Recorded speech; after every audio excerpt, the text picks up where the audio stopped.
Hello and welcome to Human Insects. I'm Hazel. And I'm Nicky. And it is officially November, my friends. November. And also everybody listening. Yeah.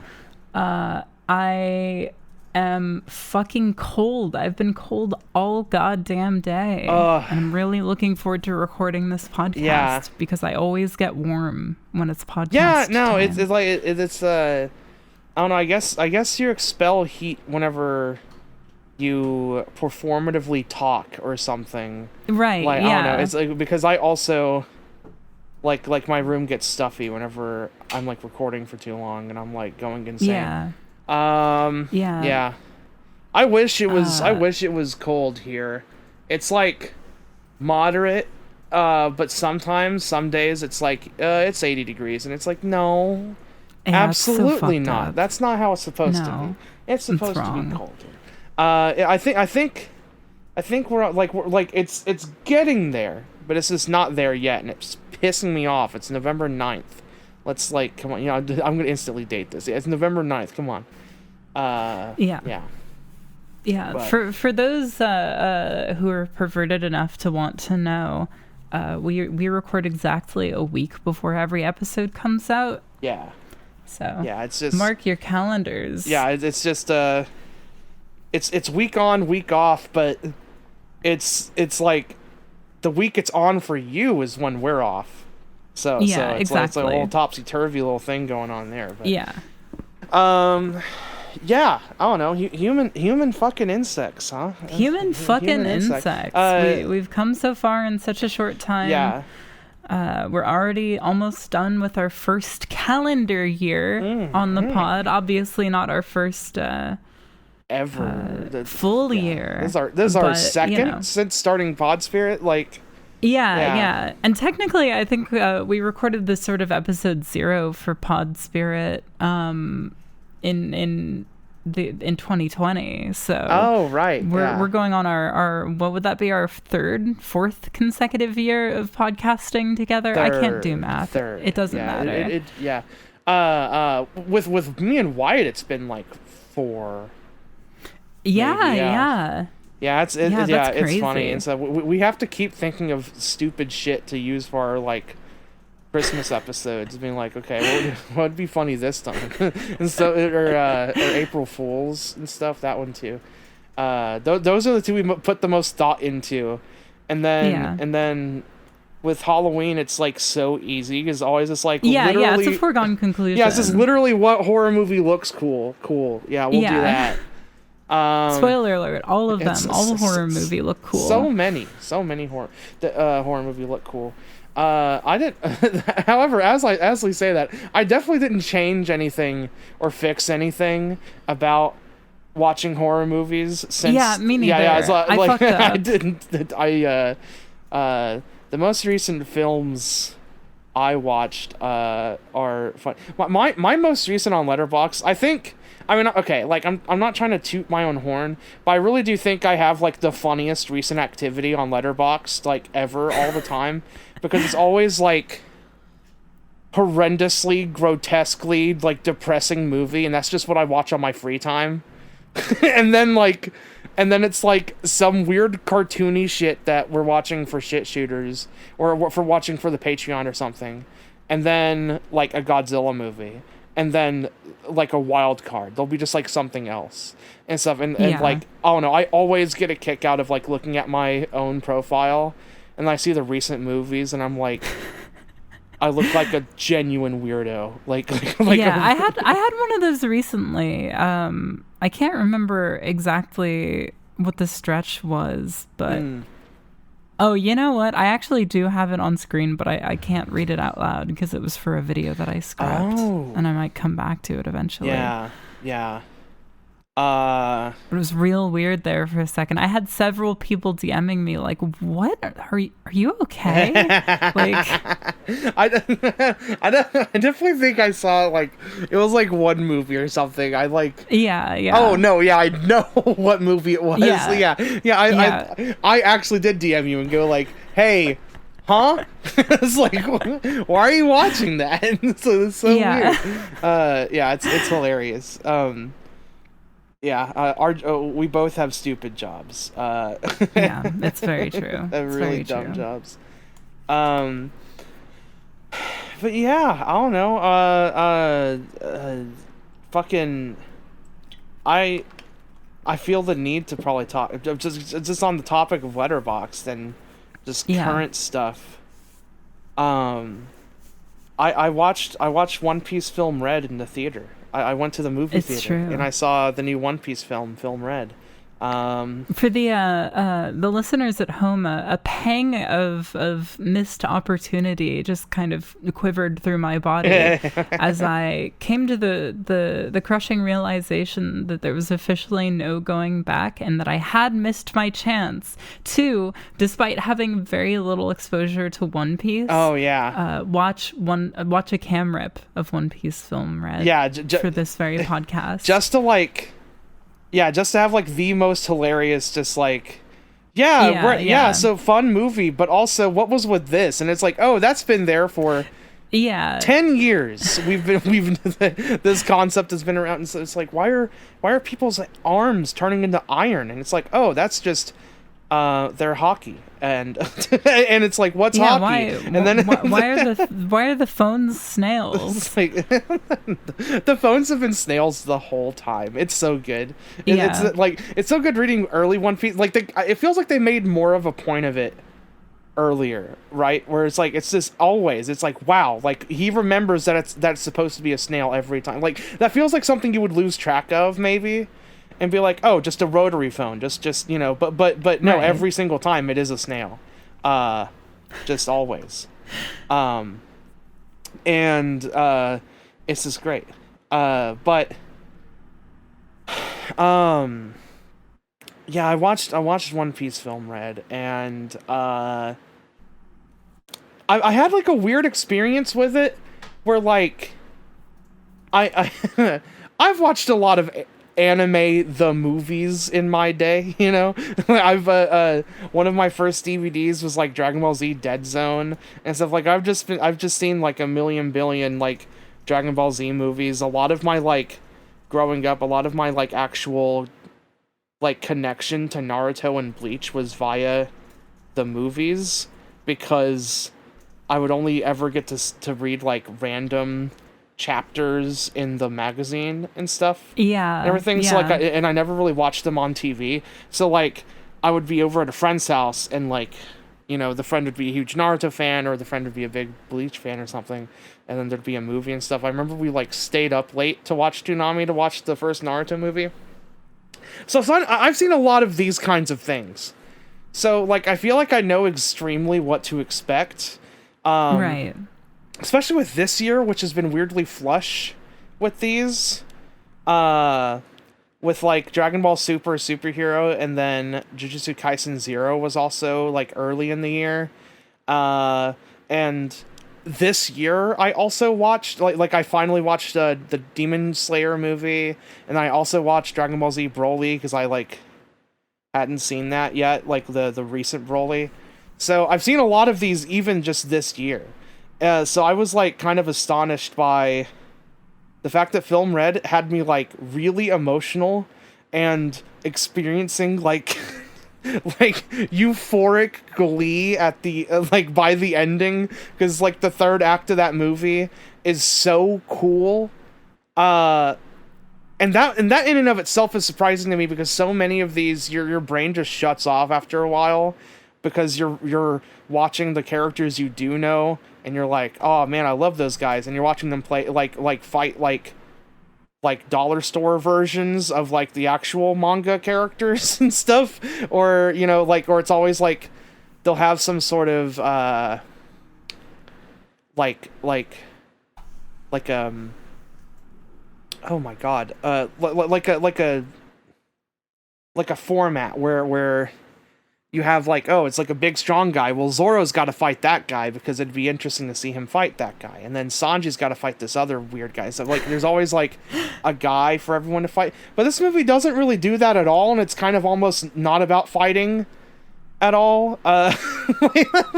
In this, like the only fighting that does happen, like actually like has story relevance, and like there's a bunch of cameos in it, but a lot of them make sense because it's like at this concert that's like a concert debut of this like world famous singer who like only got popular through like video performances and stuff, and it's through the snails. Through the snail, yeah. They introduce in this movie actually. There's video snails.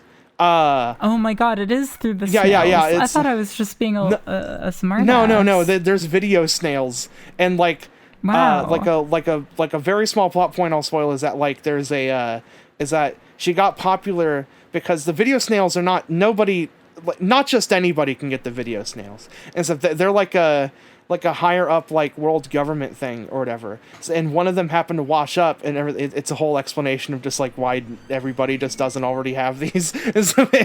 and one washes up ashore because like there was some naval battle or whatever, and then she picks it up and then starts like singing and performing to it and stuff, and then it gets picked up, and then eventually that goes to like TV, and then all that stuff that's around the world. TV does exist in One Piece. Just I don't know. There's a whole thing, but the movie's just really really special, and I thought it was doing something really really cool, and it like fits itself into the manga and its canon and stuff. Like it's referencing, like it references stuff that happened like just a few months ago in the manga, not the anime. So, because the anime hasn't gotten to any of the shit yet that that it kind of drops references to. So there's like kind of a weird dynamic here, but like I think this is kind of like if there's any one piece of One Piece animated anything that just counts and is like, yeah, this is like legitimate and in the canon or whatever, it actually is this one. Which I feel like maybe makes some people mad, but like I'm like a really big nerd, like super like picky One Piece fan, and I'm like really into this, and it's to the point where I'm very confused and weirded out that like that it's very lukewarm on the part of One Piece fans here. It's pretty wild. You and I had talked a little bit about it right after you got back from the theater, and I was like, wow, this seems like really like, because for context, I was hearing people talk about this from trailer 1, and I don't really care at all about One Piece. Yeah. I don't mean that like dismissively. No, I just don't care. So I thought for sure, like, okay, these people have it on good authority that this is going to live up to whatever it is. Yeah. And then you talked to me about it, and I was like, okay, yeah, well, of course, like that makes sense. And then I looked around, and I was like, whoa, like, yeah, it's like what's going on here? Yeah, I think like there's fan servicey, like really like.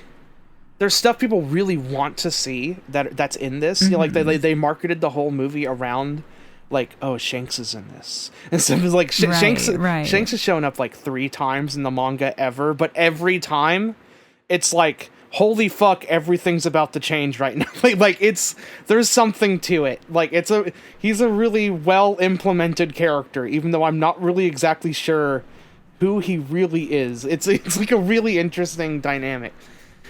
But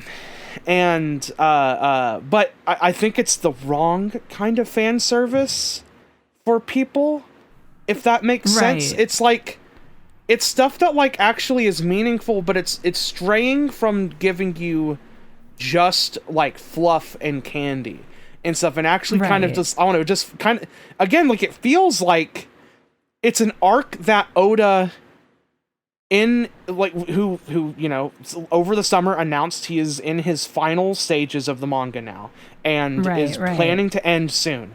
This feels like a story idea that he had that he just cannot execute on. That makes sense. Yeah, and he was like, all right, Toei, we're gonna animate this. This is gonna just like slot in. Remind me, is Goro Taniguchi one of the guys that has been like, yeah, I've known the whole plot of One? Like, I'm one of the only other people who knows the whole plot of One Right. Piece. So yeah, there was an interview recently on like the 25th anniversary thing or whatever. This was when they aired for the first time with English subtitles the production IG OVA. Which he also directed. So he's right. So he has directed the very first animated One Piece ever, and then this movie and stuff. So like, and then the best. Yeah, and then the best animated One Piece. So I was like kind of joking around on Twitter and going like, though I actually kind of believe this now. It's been like a few days, and I'm like, no, I'm actually gonna stick with this. And so just formulating the Giga Chad take that. Literally, like, the only One Piece that counts is the manga, and then the 2 Goro Taniguchi directed anime works, and that's it. Like, nothing else counts. The anime, fuck it. Like, all those movies, even the really good ones I like, fuck them. And so it's just only these 2 directed by the same guy. But yeah, no, apparently whenever,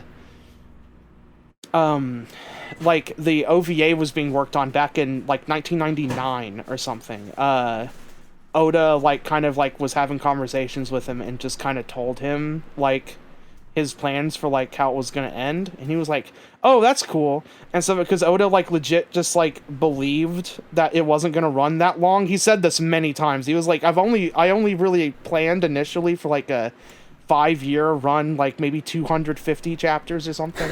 And then, like, he just keeps getting ideas and keeps, like, expanding things out and just keep, like it feels very genuine, and it's not quite seat of your pants, like, Toriyama, like, literally just, like, inventing stupid shit out of his ass, and which we love him for. We love that Toriyama does that. But Toriyama writes in a very particular, like, it's not like that and stuff. If you're not experienced with One Piece, it's very much like there is plans. It's just that he's in so far over his head because he just like One Piece is there's so much Winchester potential. Mystery House or Hertz Castle or whichever one it is. The one that just kept getting built onto. Yeah, it's just one of those things where it's like he accidentally kind of made a fictional world in which literally anything could happen or occur in it. And stuff like the rules in the world, like, really have, like, I don't know, just super malleable and stuff. And I feel like a lot of other fantasy worlds can't really do that without betraying something. But One Piece, like, I legitimately can't think of anything that could happen that would actually betray it. Like, outside of, like, Crisis on Infinite Earths, like, DC, like, alternate reality stuff, right? Or, like, time travel, maybe. But time travel has actually technically happened in One Piece. Whoa. That's news to me. That's crazy. In the Wano arc, there's a character who had a power to send a group of people 20 years into the future, but that, like, expended, like, her energy and stuff, and she died, or whatever. But, like, so, like, time travel has happened once. I don't think you can, like, it's not like something you can just do over and over again. And it's like a devil fruit thing, or whatever. Also, I may have gotten the details of that wrong. Literally, Wano took, like, 5 years to serialize, and that plot point was like near the beginning. Like the important detail is that you've been reading this week to week for a decade, right? Over. It's like 12 years now. It's like I've been caught up since like 2010. So like I've been reading this every week for 12 years, and then I've reread it once. Like whenever like in 2015 or so, I reread the whole thing. And then caught up back to that point, but then, like, I don't know. But yeah, I've always kept it, like, up to date. So, I don't know. This is, like, the biggest thing that I have, like, the most, like, encyclopedic nerd knowledge, like, type of thing on. And this satisfied me extremely. And I feel very alone in just how satisfied and happy I am with it. And it's so funny. I don't know. It's just a really funny situation to be in, and it makes me think, maybe I really am the greatest, most intelligent One Piece fan that there is, and I'm really the only person that actually understands Ichiro Oda's masterpiece. I don't know, but you know, I don't know. I believe it. I have zero evidence toward the contrary. So great time at the movies. There's you know, like, I didn't realize Oda was one of those like very recent crop of like digital like has like an avatar like no, I don't want to say VTuber musicians, though she might be a VTuber, but like she just has like she's a person, but like you know, she like there's no photos of her or anything. It's like Yeah. It's like he's an eye. Yeah. Or like this is like something I'm super out of my depth on because I really don't know much about it. Yeah, don't worry. Don't worry. It's not quite like Hatsune Miku. Yeah. But it's close. Or like it's like Eve. Okay, yeah. I'm not allowed to spoil it, but I know somebody who's working on a video that kind of orbits these kinds of things. So all shall be revealed whenever that video happens to come out. The only other exposure I really have to it is like Eve, the artist that did the opening theme for Jujutsu Kaisen and stuff. I was like, it was like a couple years ago that came out. I like was like, oh, this is like a really good song. Let me look this up. Oh, this is not a band, is it? Like, so I was like, I was having a very old man moment trying to figure out like, wait a minute, what's like the thing here? It's cool. But I actually think that's like probably like a like it's so easy to understand why there are so many of those type of artists cropping up, because it's like it's like, yeah, you could just be a famous musician but then not have to endanger yourself or just you know, like not have to have not have to have the bad parts where people recognize you and annoy you and badger you and stuff.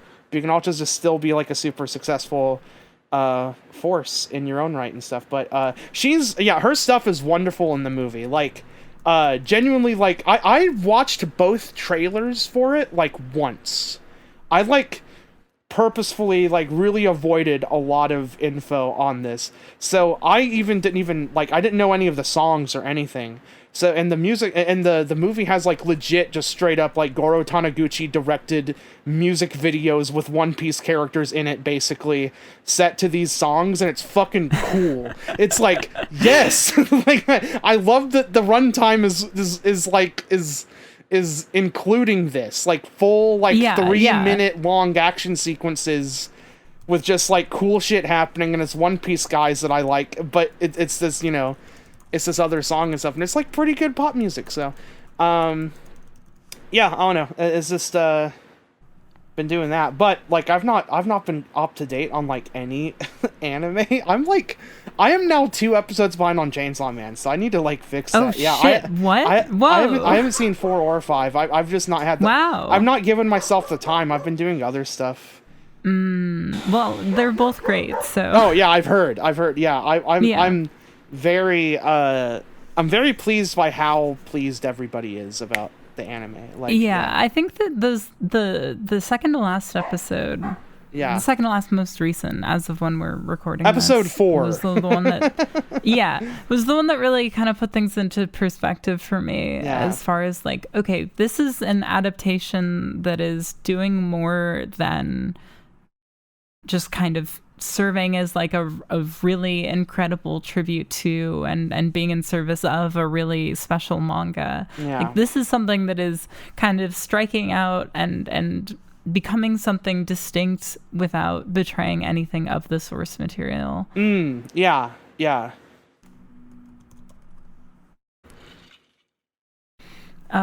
It's great. We'll talk more about it once it's wrapped, which is kind of like the hard thing about this season of manga where we're at or the season of anime where we're at right now, because it's like, I could continue to say that all the stuff that I thought was great is still great, which is true. It's just hard to like have an ongoing discussion about it. Especially with some of these where we actually just know the story.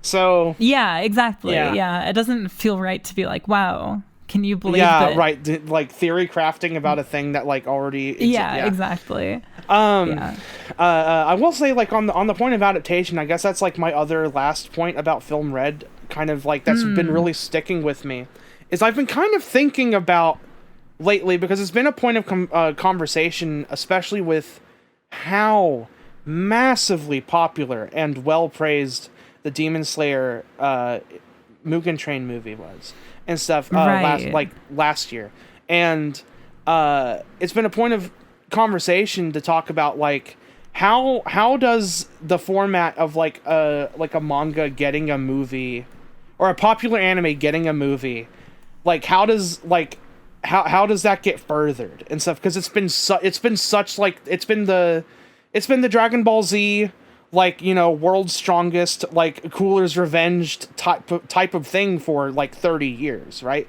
And only now does it feel like it's crawling out of that, because it's like, well, wait a minute, now you can do something like Mugen Train, and it's like just adapt a short arc of the manga, and that's automatically kind of just a better story, because it's like actually stuff that happens in the manga, and it like furthers the plot of the whole story rather than just having to be a one-off that doesn't affect anything, and has like no stakes, because you know that everything like that is going to just be set back to the status quo at the end. Right. And I think that's been an interesting conversation, because the anime movie as adaptation thing is like kind of a double-edged sword, because you have like, I think Infinity Train, I think the Demon Slayer movie and Jujutsu Kaisen 0 are great. Jujutsu Kaisen 0 adapts like the prequel manga that was like the first serial that was associated with Jujutsu Kaisen, and it's like basically just a short like 4-chapter 1-volume story about like a different protagonist who then gets brought into the main series later. Both of those are good. I like those. They're well animated movies. They're great. The last like 30 minutes of that Demon Slayer movie is like incredible. And Jujutsu Kaisen 0 is just great from top to bottom and everything, but they kind of don't really feel like movies still.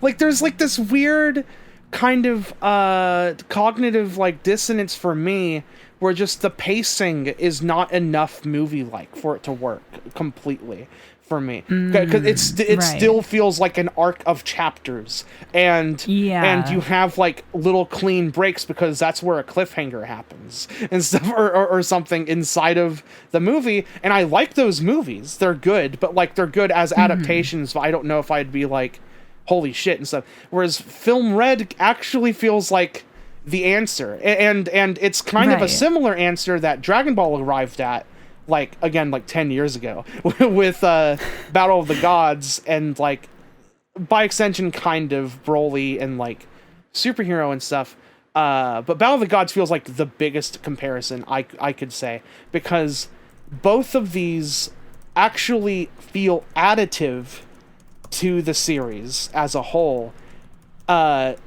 They both slot in at a point in the continuity in the actual story. Like, Red just takes place after Wano. They leave Wano, and then that happens. Like, it's so easy to, like it would have to happen in between panels of a certain chapter of One Piece, but, you know, whatever. but they both slot in, but it's not just the fact that it's canon, and that's why it's good. It's also the fact that Film Red is like legitimately a story that feels like a 2-hour movie story that does like it's not like an arc of chapters. It's not like it's neither stretching something out or super condensing an arc's ideas. Right. It is a movie about a character who has to be introduced and then given an arc, and then resolved by the end of the movie, and that happens. And then, but also, like, there's all these One Piece characters that are vehicles for making that arc happen, and for dealing with that arc and everything. And that's how it fits into the narrative, and it adds to the overarching themes of One Piece, being this story about, like, oppression and then overcoming oppression, and then also like where is the line of like instigator and like protector, like there's all these different things, and it's just in this movie, and it's 2 hours long, and it doesn't feel like it's like there's some messiness like plot wise and everything, but like I don't know, it's not, it feels very distinct. It feels distinctly movie in a way that a lot of these movies don't. This is kind of a weird, totally. This is kind of a weird conversation, no, it makes sense. Right? Like, yeah, but. Well, like again, like I have a lot of passing familiarity with everything that you're talking about. So like it's kind of just clicking things into place that I've kind of been made aware are sort of where things are sitting. Yeah, right. If that makes sense. Yeah. Yeah. I wish I had seen it. Yeah, I mean, you know, but I definitely wouldn't want to get into spoiler stuff and everything anyway. So like, yeah, definitely, it's a good thing and everything. I think it would be so funny still to just get like what you would even think about it. Yeah, like that's the thing is like I'm curious about it strictly because like it is something that seemed to like I saw a lot of people who know nothing about One Piece seeing it, and that really surprised me. That is weird. I can't imagine, like I have to imagine it was just for the sake of saying, oh yeah, I saw this movie in the theaters, right? Or just for the experience. Yeah, because it's only in theaters for like a week, I think. Yeah. Or maybe 2. I do think, if nothing else, like talking about overarching trends and everything, I think Jujutsu Kaisen 0, Dragon Ball Super Superhero, stupid name, and then One Piece Film Red, all being successful, all charting really well. I think it has to be a wake-up call of like, okay, no, like these have to start being day and date, like being treated as sort of tentpole, like they're doing so well that it can't just be like a holy shit, this is a first like every time. You know, like I think the next time there's a Dragon Ball movie, the next time there's a One Piece movie, there's probably going to be an internal push within Toei or, you know, these other anime studios of like, how about we just open it worldwide, like a Hollywood movie, and see what happens then?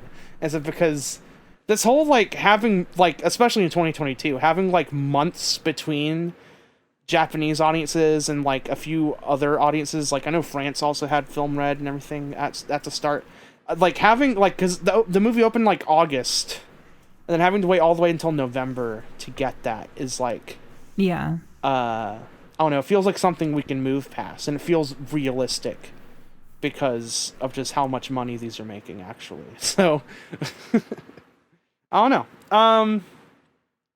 But yeah, I don't know. I had a lot of thoughts on that movie. That movie's been weighing on me. It's like weird. I didn't expect this to be like up there. Like it's under Nope, but it's like up there with Nope, right. And I'm like, wow. Yeah. Like how did this happen?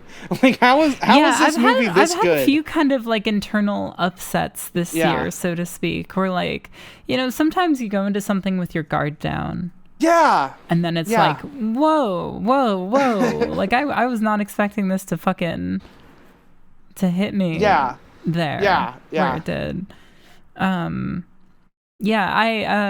guess the one thing I will say is that while I was editing the America's Greatest Otaku video. Oh, yes. I fucking I started watching the Mysterious Girlfriend X anime. And I love it so much that I'm like taking it as slowly as possible because I don't want it to be over. Oh, man. And that's really weird. Right. Yeah. Yeah. Because I really don't think anything about this show is especially like much of anything. Yeah. Like I can't really point to why it's doing so much for me, but it's kind of been rattling around in the back of my brain like, where did you come from? Because like I had read a little bit of the manga when I was working on my fucking mommy video. But I was kind of out of necessity having to kind of just blast through it because I was insane and had 2 weeks to make that video. Yeah. Jesus Christ, what a schedule. But now that I've kind of spent some more time with the manga, and moreover, I'm now watching the anime, I'm like, fuck, like, there's something about this that's, like, really stuck in my craw. Yeah. And I would like to interrogate that at a later date. Probably not in a video or anything like that. Yeah, for sure. But who knows? Maybe, like, how long is it? It's only 13 episodes. Oh, right. I don't know why.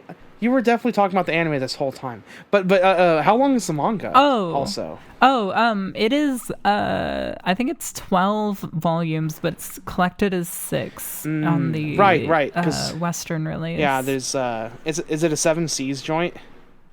It is, Vertical, I think. Oh, okay, Vertical also does that.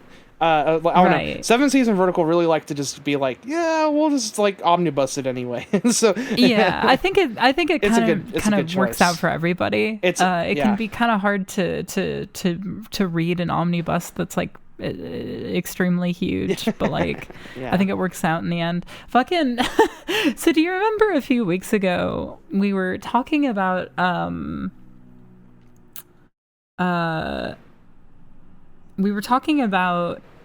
different manga releases and like, oh yeah, like here's the deal on like the printing quality on these releases and all that stuff. So I think I found a new reigning king. Yes. So I'm still not entirely sure why, but for some reason, because Denpa's parent company is Faku. Oh, right. Okay. So Denpa, I thought they were the ones putting it out. Like they posted about it as though it was a release of theirs.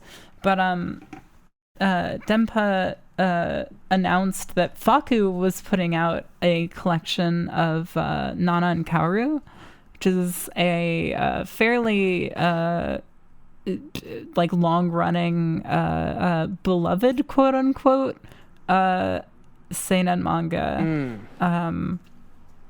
And I was like, oh, weird. Like I've kind of been aware of this for a long time, especially like because every now and again it gets brought up in circles with creators like Shuzo Oshimi, like that kind of like extremely like endlessly just fucking perverted seinen manga. I'm looking like, cool, at this. like, her breasts are so huge. Yeah. So, oh yeah, they're fucking cartoonish. Yeah. So of course, I had tried to read it a few times, but I think like the scanlation quality was really like low res, and I think that the scanlation that I was trying to read was like pretty old. Yeah. And I just kind of knew like this is not like the ideal circumstance for this to click with me. So I bought it when it came out. Just because I think it's cool on principle that something like this has a chance in the Western print market these days. Yeah. And it is I laughed out loud when I opened that package. Number one, they addressed it as being from Faku, so thanks. My apartment building. Anyone with a keen eye who was looking for their mail that day now thinks I'm the that's like the world's most unrepentant pervert. That's like the morality version of doxing. It's like don't do that. So like... Yeah. But yeah, it is huge. Like you could kill somebody with it. Right. It's like you know the books that Neil Breen uses to smash his laptops. Yes. In Fateful Findings, It's like that. Yes. Yeah. This is what this whole manga is, Nicky. Yeah. It's like oh. Yeah. It's a lot of that. Which is, I'm enjoying it. Fun for the whole family. Yeah. Yeah, fun for the whole family. Yeah. I'm enjoying it in that kind of way that it just sort of makes me awkward laugh at least a few times per chapter. Yeah. But yeah, it's a tremendous tome, and it's only volume 1. It's like fucking like 600 pages, but the printing quality is ridiculous. It is fucking insane. Like the pages are so thick, and the printing is so nice and so high quality that I keep thinking I'm accidentally turning 2 pages at once. And so I have this, like, the most fucking beautifully printed manga that I own right now is this, like, ridiculous pervert shit from fucking Faku. But that's where we are. They put their Step your game up, everybody else. They put their everything into that. They put their whole pussy into that. And then fucking... And then Yokohama Kaidashi Kiko couldn't... right. Like in a just world, I need to make this clear. In a just world, it would be the opposite. Like, Nanan Karu is a manga that only makes sense to be printed on fucking tissue paper. Yeah. But here we are. And I kind of love that that's the reality of it. Oh, that's so funny. That's what a fucked up little world we live in. Yeah. Holy shit. Yeah.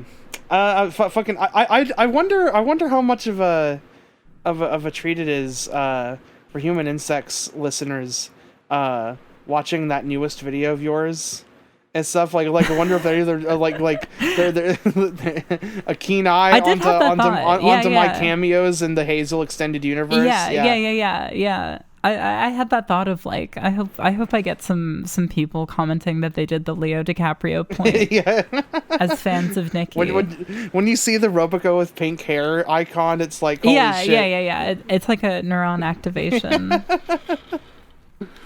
Yeah. I'm really stoked with how well that video has been received. I just gotta say, thank you to everybody who's watched it. People really, like, I don't know, just really popping off about it. I had somebody send me a series of videos on Twitter of them getting into an argument with Stu on that Tokyo tour over the definition of otaku. Holy shit. Which was crazy.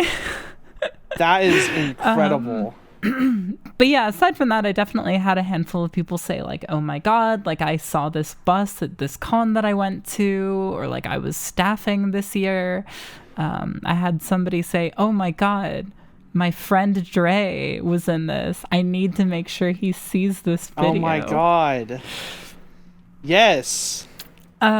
Which, you know, Dre, come on the pod. Dre, please come on the pod. Come on the pod. Please tell us that we'll give you an open platform to discuss penguin theory. Yeah, please let us know why you think Buddhists don't care, and that they're just like chill. He's right. He's right. he's just right.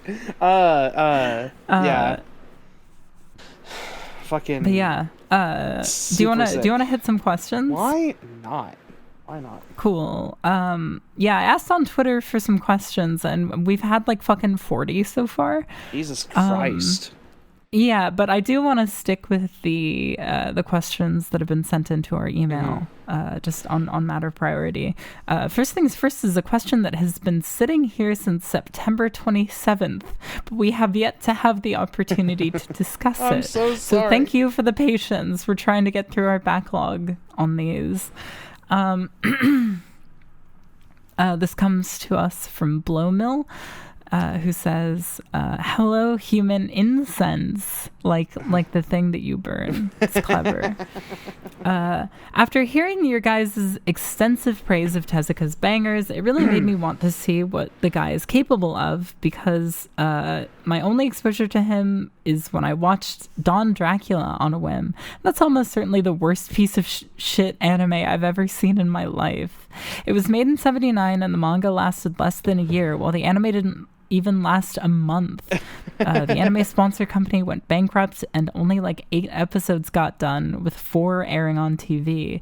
The series is a slice of life, quote unquote, comedy, where Dracula lives in adult society in pursuit of sexy women to drink the blood of, while living with his vampire daughter, who wants to be a regular teenage girl.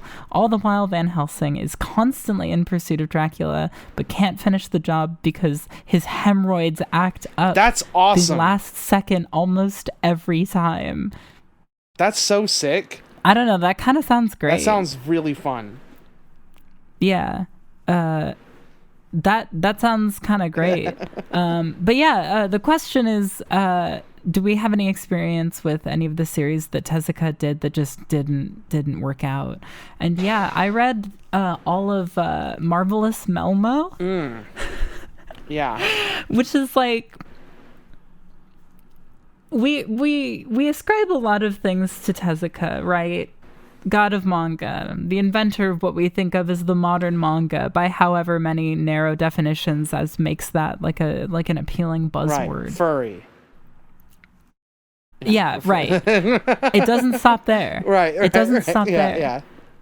Melmo is loaded to the brim with like you take the top, like, I'm trying to think of how to say this in a way that doesn't sound like lowest common denominator, like making fun of. It's so full of fetishes. It's fetish fuel for days. It's crazy. We got like age regression and progression. We got diapers. We got just. It's just the whole thing. It's all of them. It's all of them. Like, those are just the ones that are like on the cover of the manga, basically. I'm not even like, it's wild. It's literally like he was going down a fucking hit list with this one volume.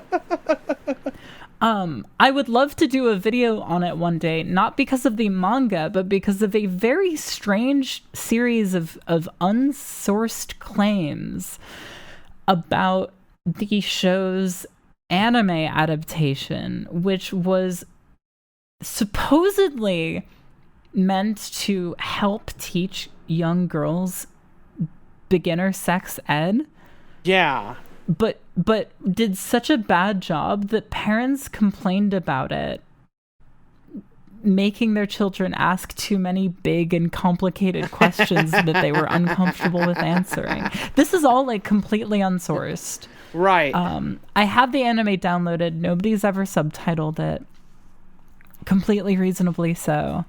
But I have it sitting there because somehow they pulled fucking 26 episodes. Like, this is the thing about anime pre the 1980s that I think a lot of people are surprised by.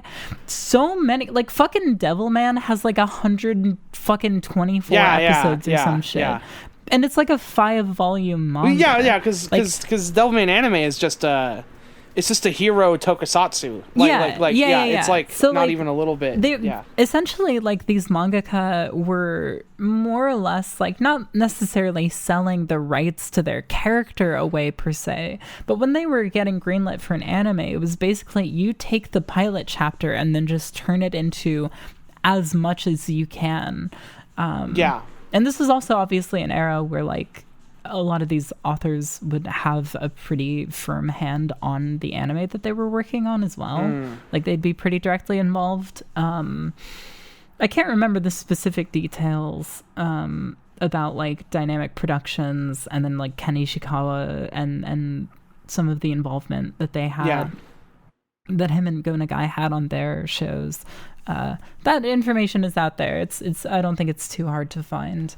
But yeah, like this fucking weird like fetish fuel fucking single volume long manga getting stretched out into this 26 episode series is just too fucking funny to me.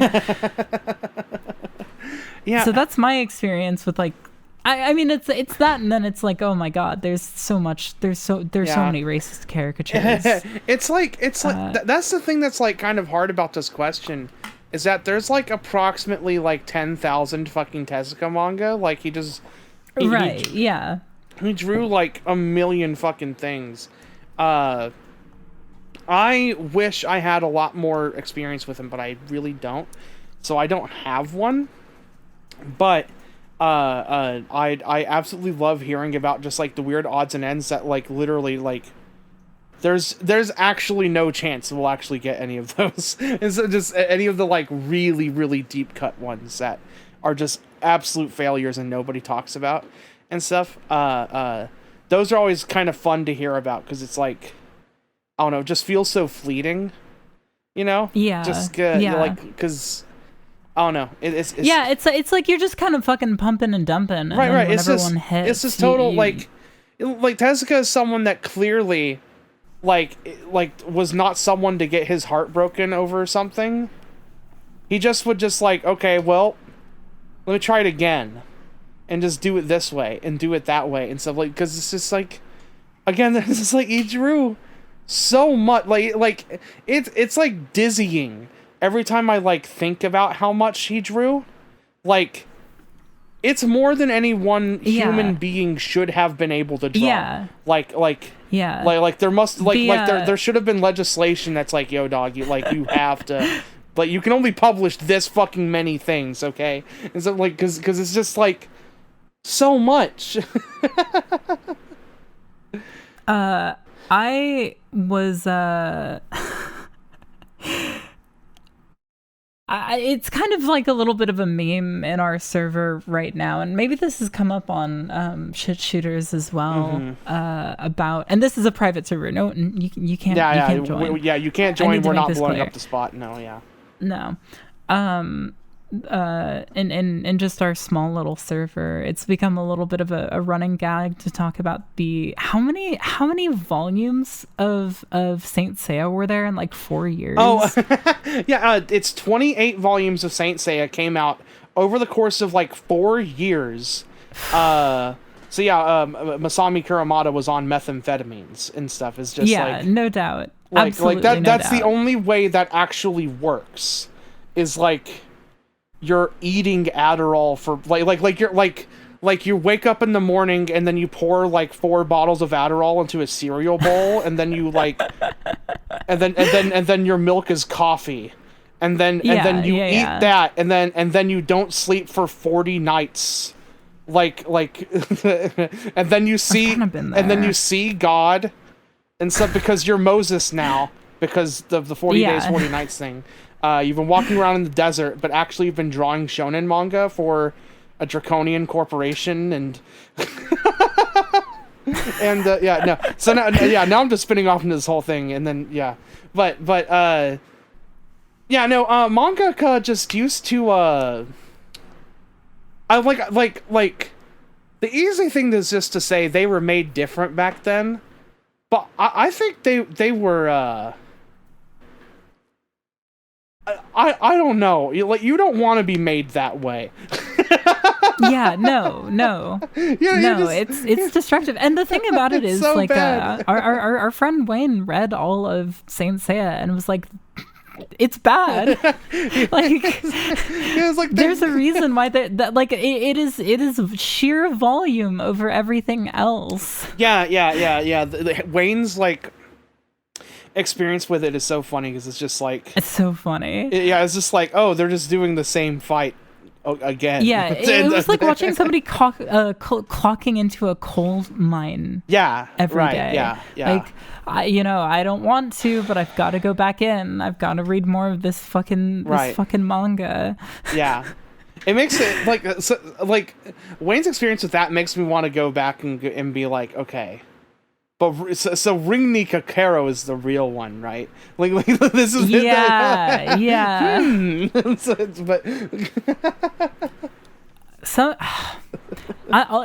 said it before, we'll say it again. Astro Team.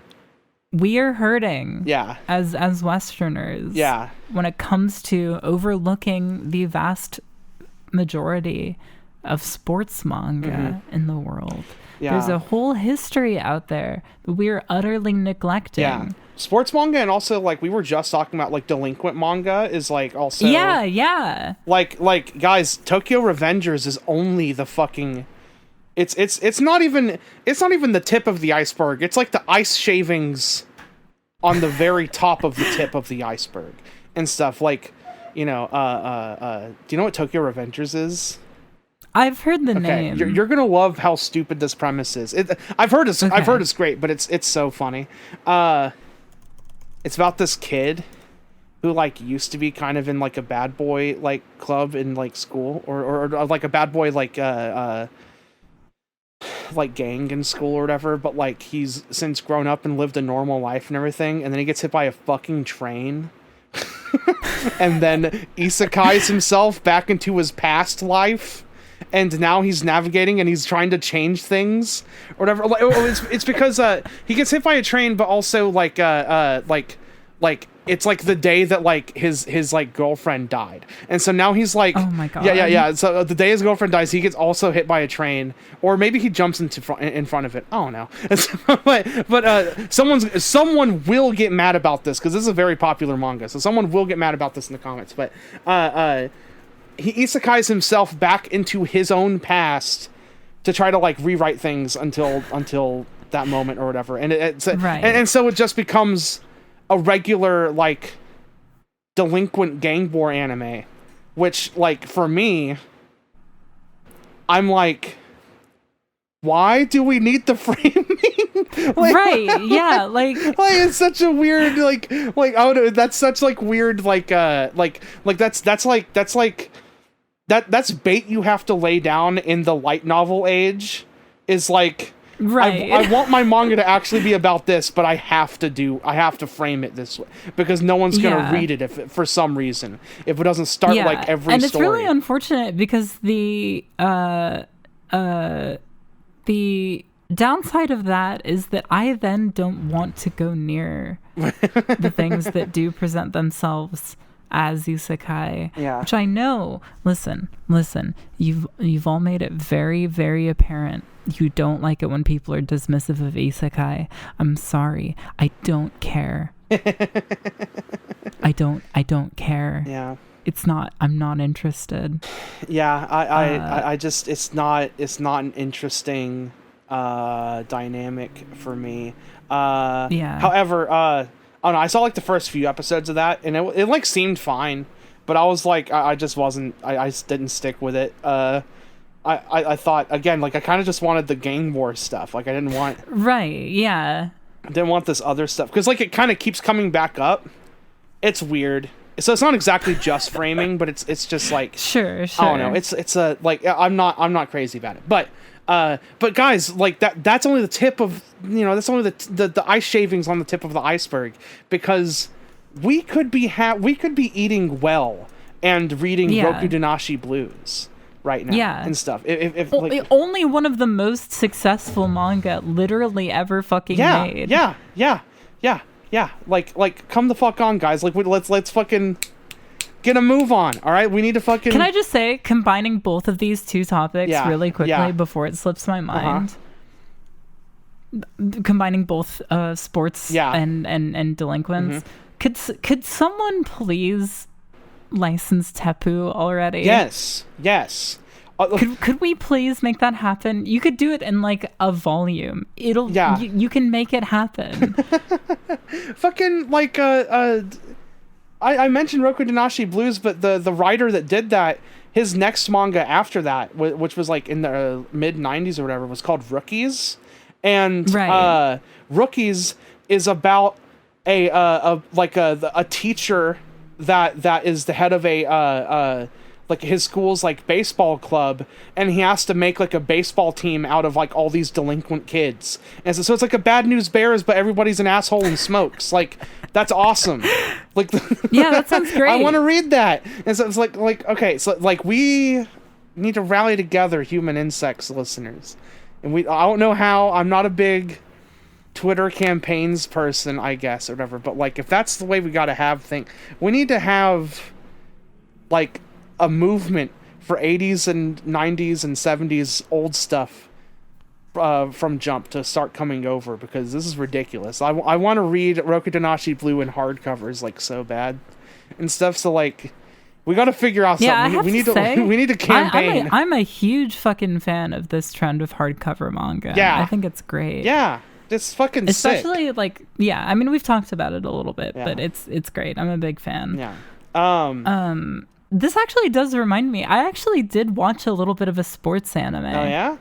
I haven't finished it yet, but I started Princess 9, which is I've talked about it before, but I think that genuinely the human soul needs to consume mid. Yeah, it has to. Yeah. In the same way that like a chicken needs to ingest a certain amount of gravel so that it can break down the actual nutrients that they're consuming. I love how much you know about chickens. As that was coming out of my mouth, I was like, surely this is something we'll all just intrinsically understand. Yeah. I don't know why I thought that, but yeah, it is an extremely mid little anime.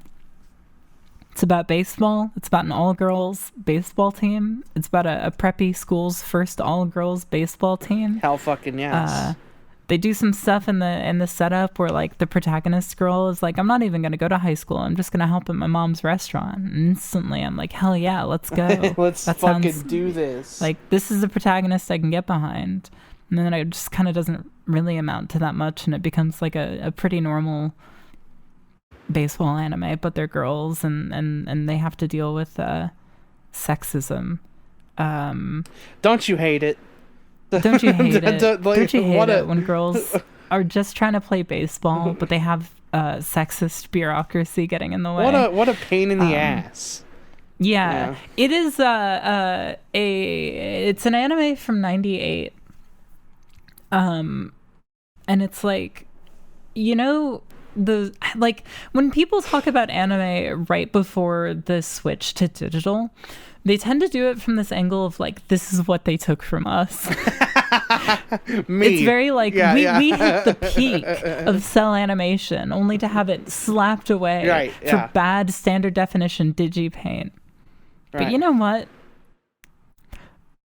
I say nay. History is tragically decided by the victors, and I think we need to go back and acknowledge that sometimes shows from the extremely late 90s look like fucking shit. Yeah. Princess Nine doesn't look good, but I kind of love that about it. Like, the drawings are weird is the thing. Like, the art style is just kind of weird. Yeah. Like, you know that like kind of like Cyber Marionette J, like anime 90s anime girl cheekbone.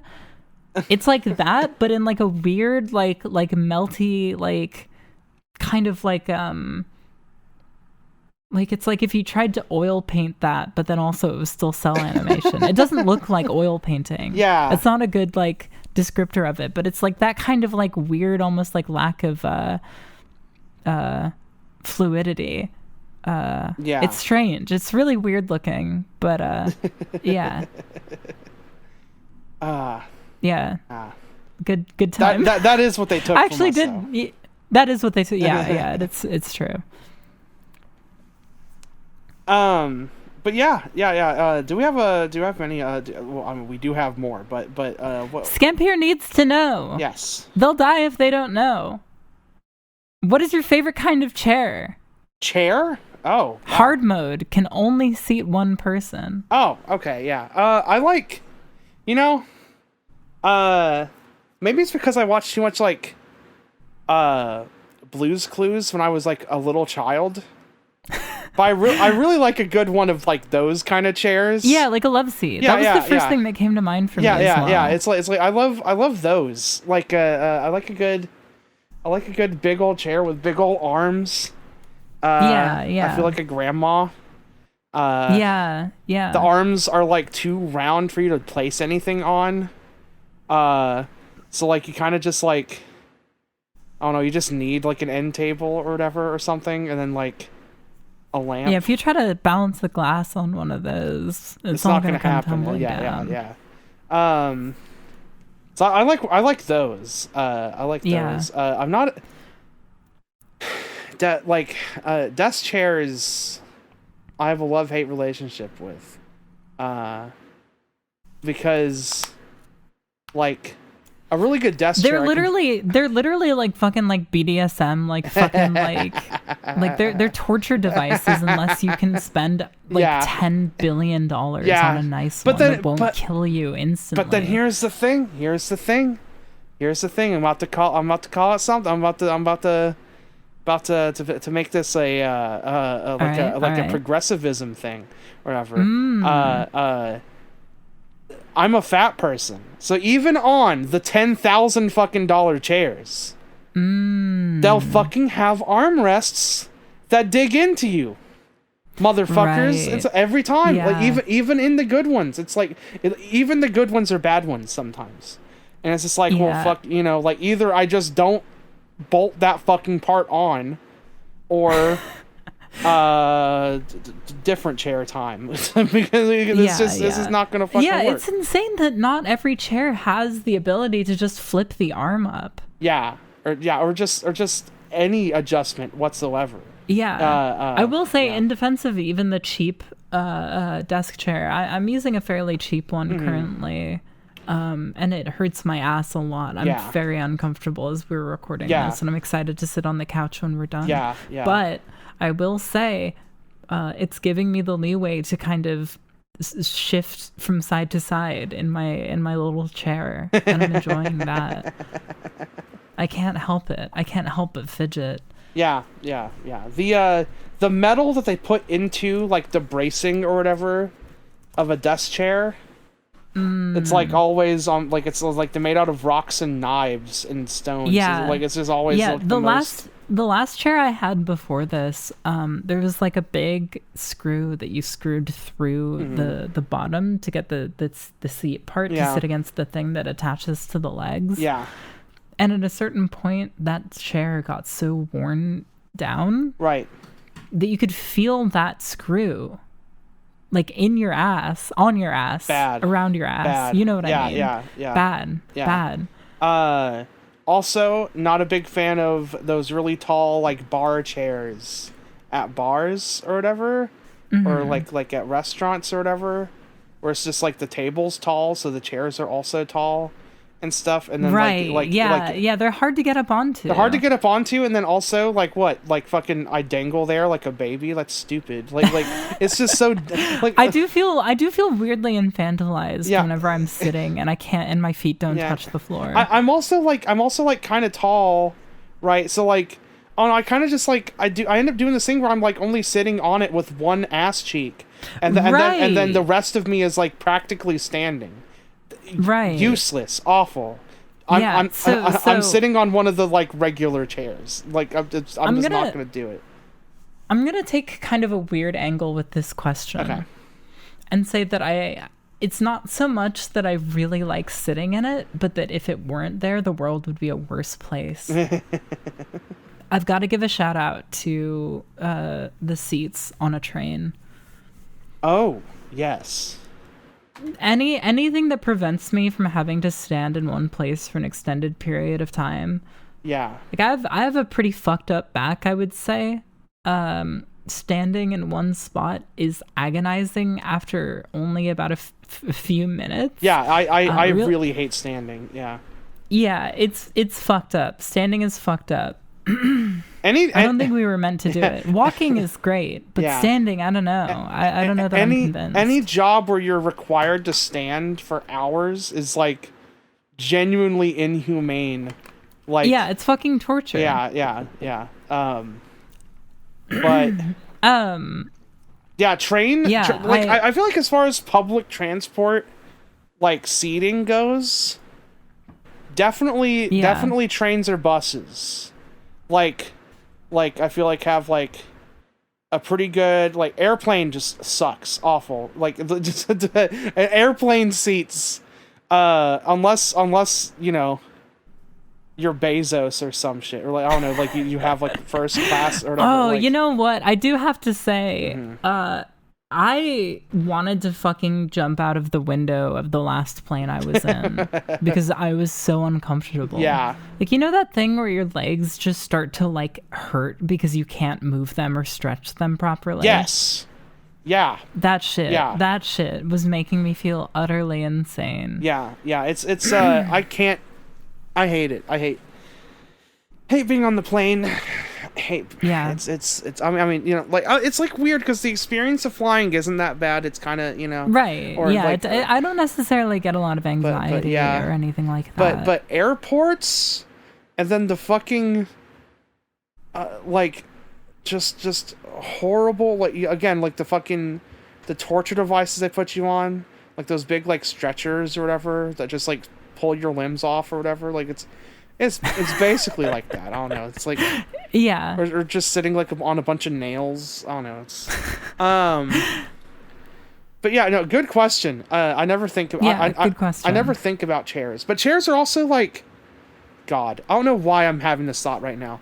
But like, I don't know, I never really think about chairs. Chairs are one of those things you take for granted because like, hey, look, you got to sit somewhere, right? But like so even a bad chair will do sometimes, right? But like whenever like 10 years ago, back in the years when I was listening to like Podtoid regularly, you know, and it was like the eve of the eve before like Gamergate and stuff. You had like the stupid insipid question that would get tossed around. I think this was around like BioShock Infinite times and stuff, where it's like, can video games be art?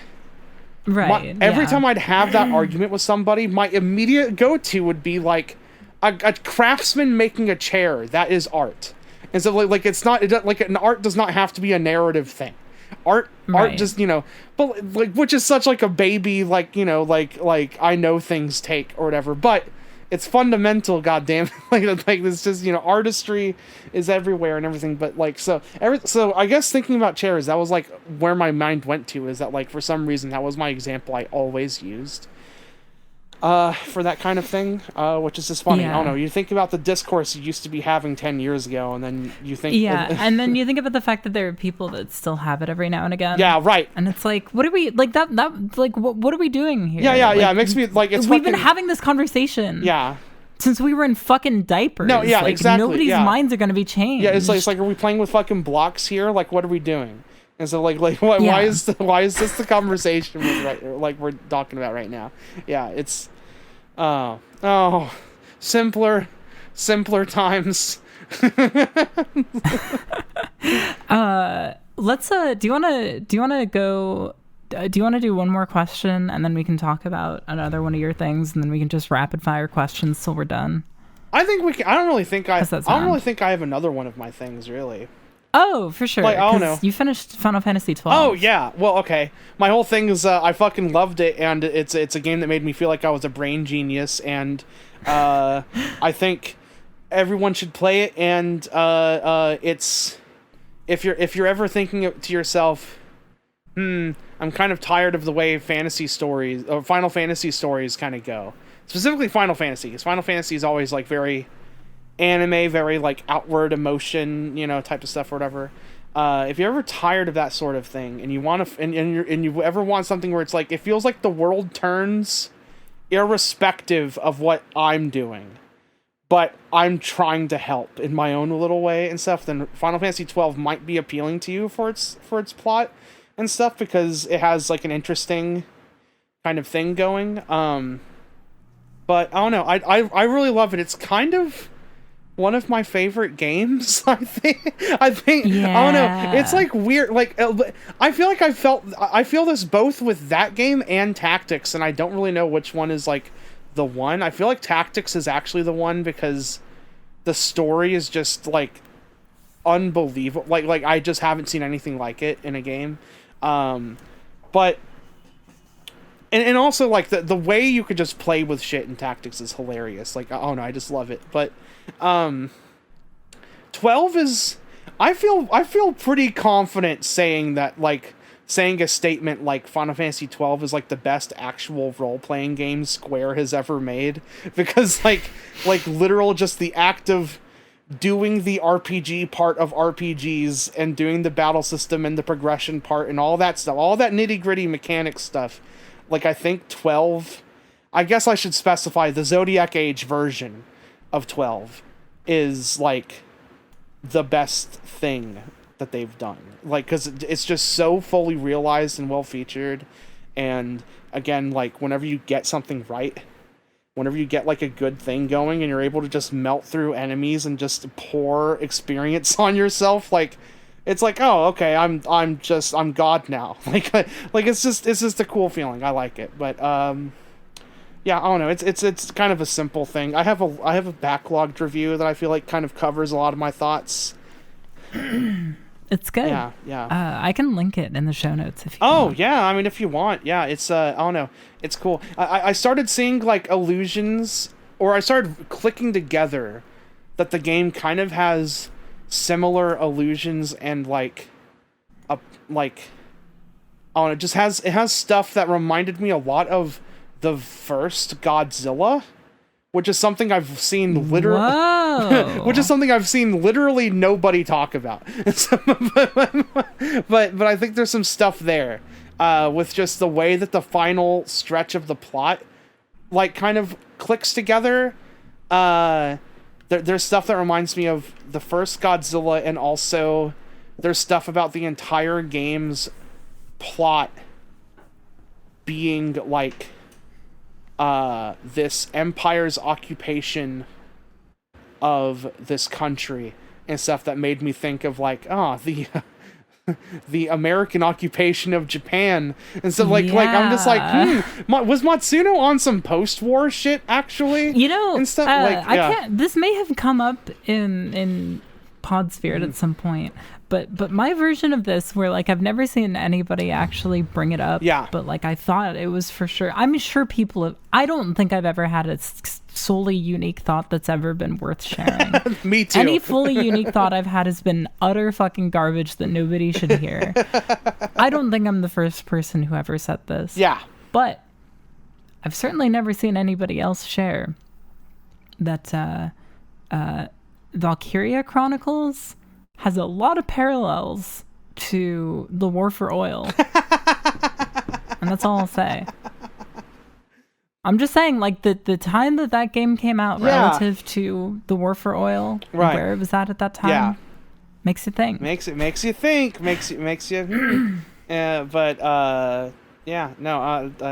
hadn't seen, like, and I watched some YouTubers, right?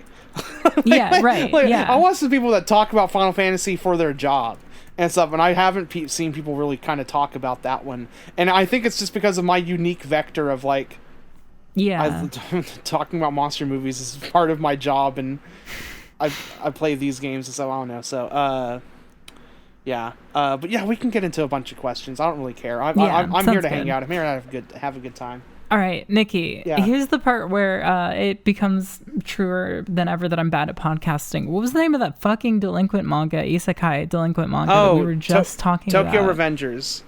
Okay, I thought that was the name. I wanted to make sure. Yeah. I realized that I was slacking on actually putting the stuff that we talked about into this episode.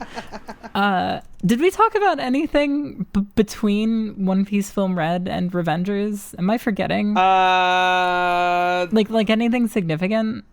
I mean, not really. Oh, we talked about God. I'm not gonna fucking put down Nanan Kaoru. You can fucking you fucking perverts can look that up. Yeah. Mysterious Girlfriend X a little bit. Sure. We did talk a little bit about that. I guess I'll put Marvelous Melmo in there too, even though that feels insane. No, I'm not gonna do that. The idea of this fucking episode, you had the extra opportunity to hear me say all those names again. That's as close as you're getting. Okay. We should. Has there ever been a completely? What's up? We should make the description of all these episodes just like fucking Riff and Dice's fucking Mad God reviews, where it's just SEO. Just a flurry of adjectives. Yeah. We should start doing that. Yeah, I agree. Has there ever been a completely new song to you that has made you cry during your first time listening to it? That's happened. This question comes to us from I assume the pronunciation is Flamingorl, but it might also be Flamingorl. It's hard to say. That's a good one. It is, yeah. I think I don't know if it was like the very first time I heard it, but I was very moved by Sion by Cowpers on Yoroshi Suzukero.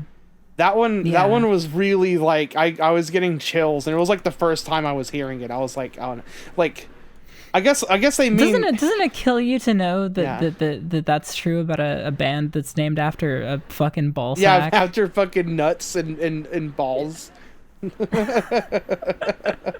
Yeah, I know. It's pretty funny. Like I remember looking up Cowpers just the word and stuff, and then immediately being like, and then you got the fucking scared Wojak. Yeah. God, I remember we were joking around, like we were just talking one time, and like I brought up the observation that's incredibly true that like every single late 90s 2000s Japanese punk band has at least one song that's titled just like "Eat a Shit" or whatever, and it's like, and it's just like y'all just wanted to have that profanity, like y'all just wanted to say shit and or fuck piss or something. And so there's just like a song, like even the band Apart has a song that's like it's called "Take a Shit," and I'm just like, why? It's like you guys are the nice ones. You guys are the like sweet, cute ones. Like why?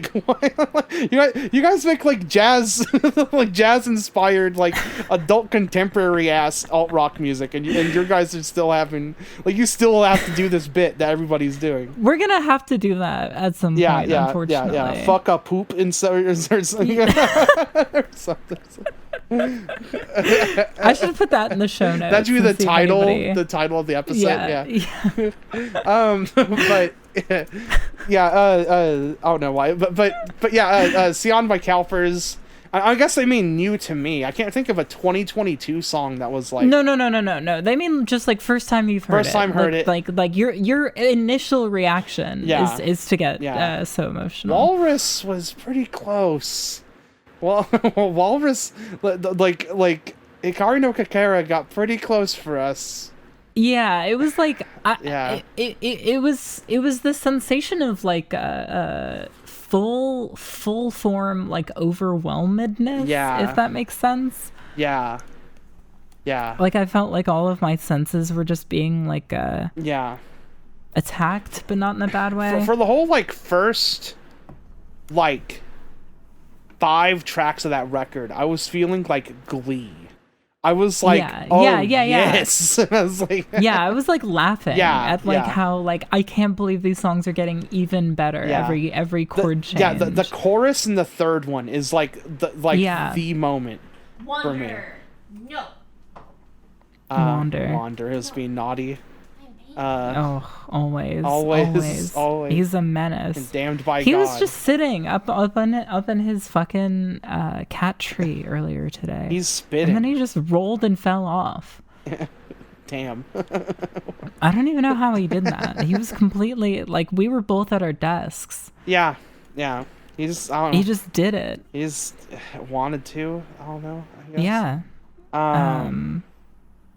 What about you? It's hard because I'm sure there are some, but it would have happened long enough ago that like I don't necessarily remember.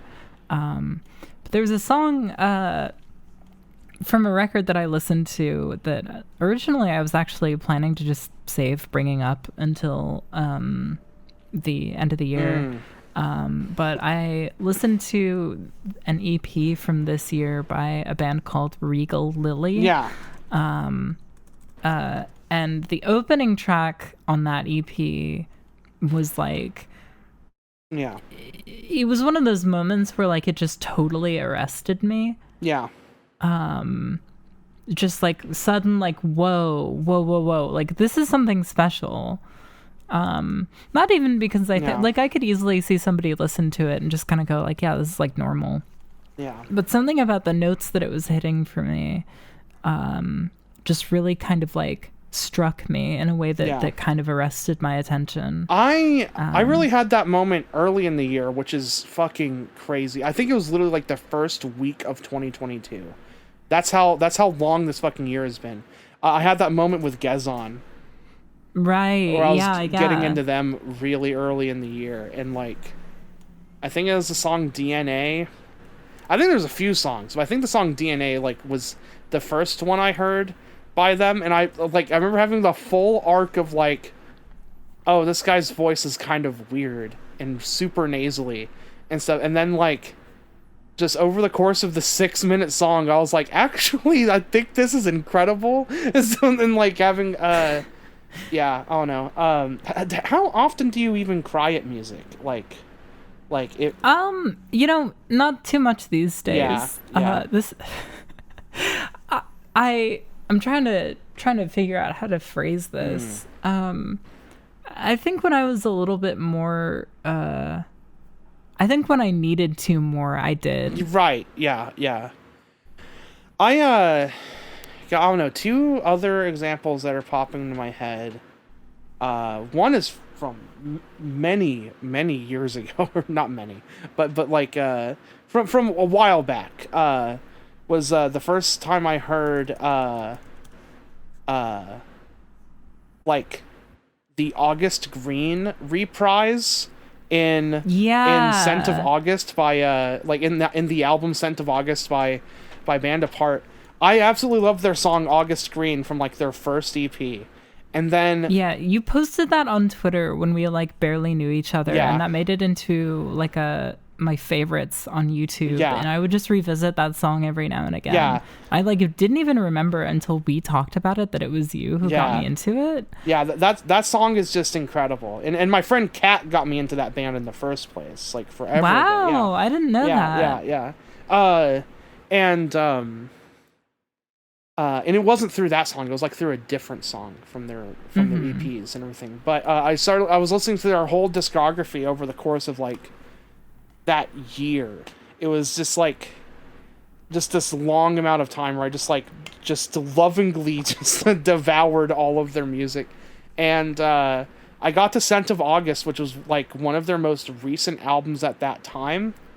And it fucking just bowled me over. Like I just hadn't heard like a reprise implemented in that way that like just so lovingly like recalled back to like the beginning. I don't know. I guess it's something that's pretty rote now, I guess, because so many bands are so like kind of in love with their own music, I think, now, or like you just get so much like kind of so many like, I don't know, just remembrances and things like that happening, so many reunions.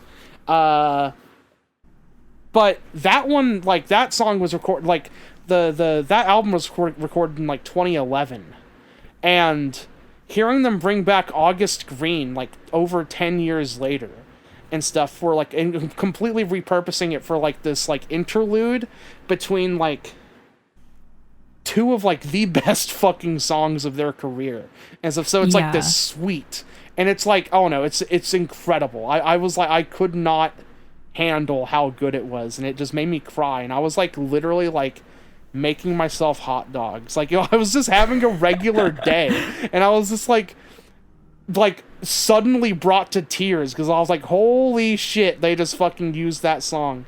And yeah, I don't know, it was just weird. And then they did it again because they have like an acoustic like EP series that they do. Right. Yeah. And they did it again.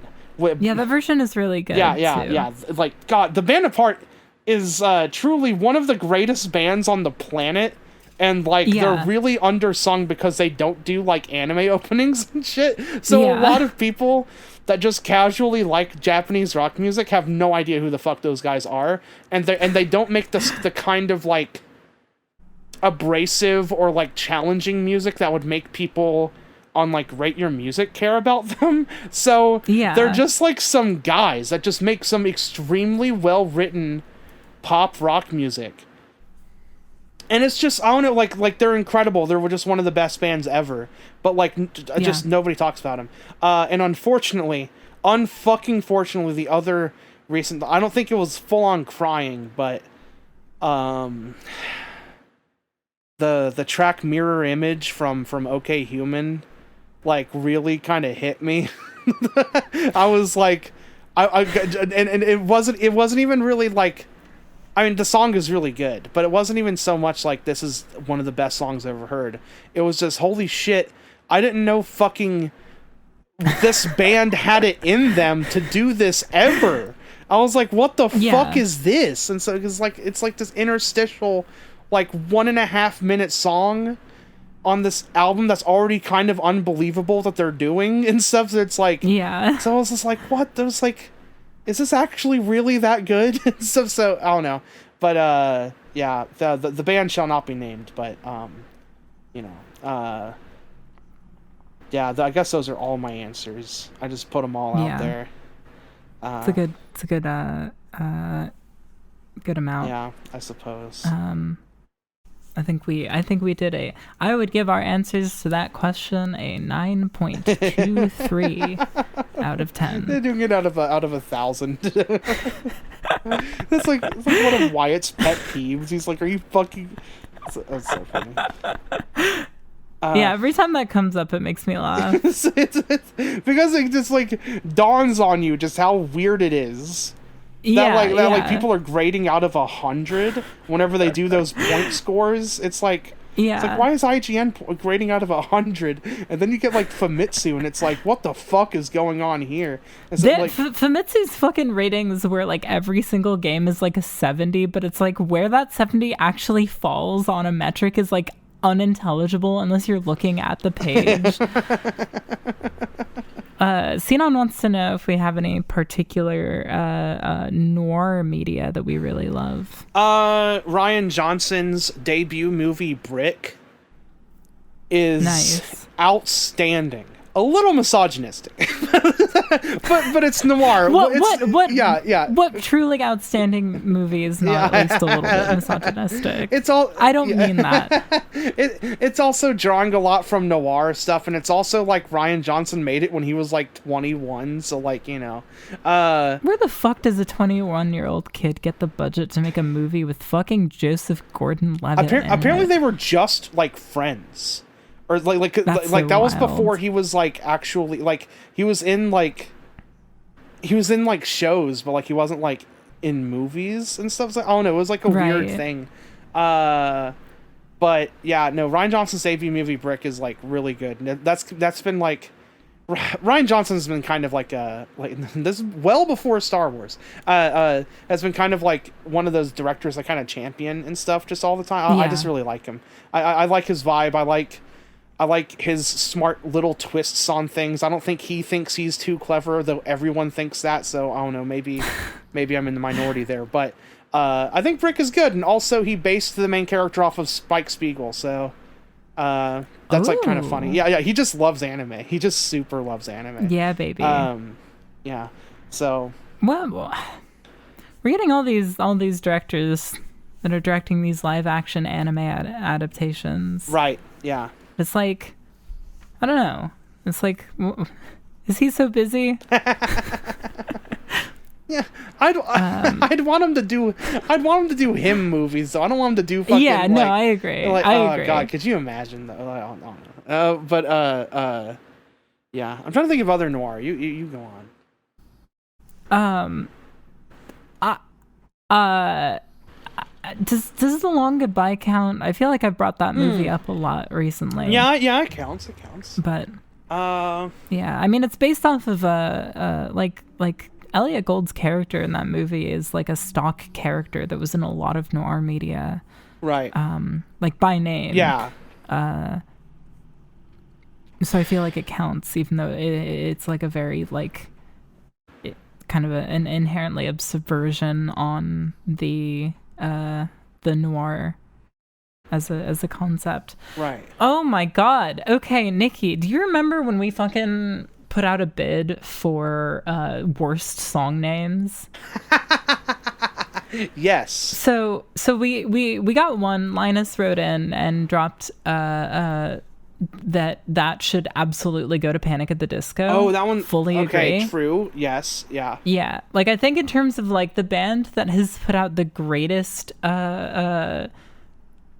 amount of terrible song titles, I think it probably does go to them. It very well might. The thing is, though, I feel like it's super condensed to like their first couple records, because I feel like their last few have just been so regular, just blasé, just whatever titles or whatever, that like it would just be like these. Maybe those are worse. What? Maybe those are worse when you really get right down to it. Maybe, but I feel like we're dealing with like a hyper condensed like black matter or whatever of just like those first like one or two Panic records, just having just top to bottom just awful song titles and stuff. Yeah. That's true. I mean, we gotta like. Did they provide any examples Oh, yeah. Let me grab those really quickly. So of course we've got such hits as lying is the most fun a girl can have without taking her clothes off. I can confirm that that's actually not true, because Sonic Frontiers is pretty fun, I have to say. I think that's also a line from a movie. See, that's the problem with these. Right, but it's like the idea of you have to take it into the context of you're at Kmart, right?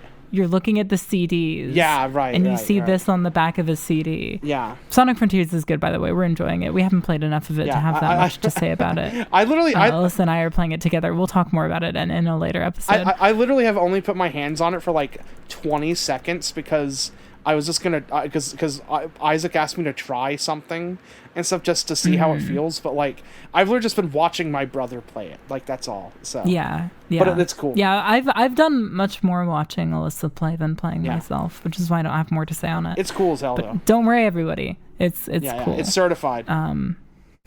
Build God, then we'll talk. I don't know. That one's kind of funny to me. That's just like. But no, okay. This next one is actually the worst in my opinion because this kind of fucking like this is like the way that Fall Out Boy used to title songs, and it is so fucking cloying that it makes me want to fucking jump out a window. There's a good reason these tables are numbered, honey. You just haven't thought of it yet. Yeah. Like, damn. That's like a full sentence, and it's got like sass to it. Right, yeah. Whereas, like, you've got Emperor X, who is like the governmental, papers of such and such, like, democracy or whatever. Like he's just. Emperor X has the best long song titles. Let me just put it exactly. Put it there. Yeah. He's got some really, really good ones. However, I think there is actually a contender for best song titles because Sage wrote in a question or a response to our plea for stupid song titles. Yes. And says, my second favorite band ever is an experimental nu metal band from Japan called ikd-sj. And you are supposed to read it that way. Okay. They're really fucking weird, and it's probably the vocalist's fault because he names his songs stuff like I'm so ready. I'm laughing because this dovetails so well into the conversation we literally just had about Japanese indie rock song titles. Oh, yes. Okay. Stuff like Super Vagina, 3D Anus, and a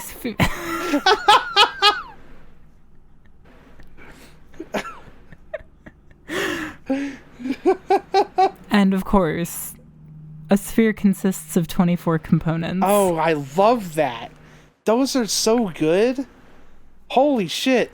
Fucking Panic at the Disco, take fucking notes, right? And so a sphere does consist of 24 components and 3D anus. Is it like oh my 3D anus. I'm so sad that we can't name the episode 3D anus. I'm so sad we can't name our band 3D anus. It's not too late. We don't have a full length yet. You're right. Maybe we could. I'm gonna change all of our Twitter info on the band's Twitter to it's not too late. 3D anus memory. Yeah. Fucking. Oh my god! I was thinking of something. I had something that came up in my head, but and then it's gone. Super Vagina and 3D. Yeah, I know. Just like replaced it in my head. Yeah.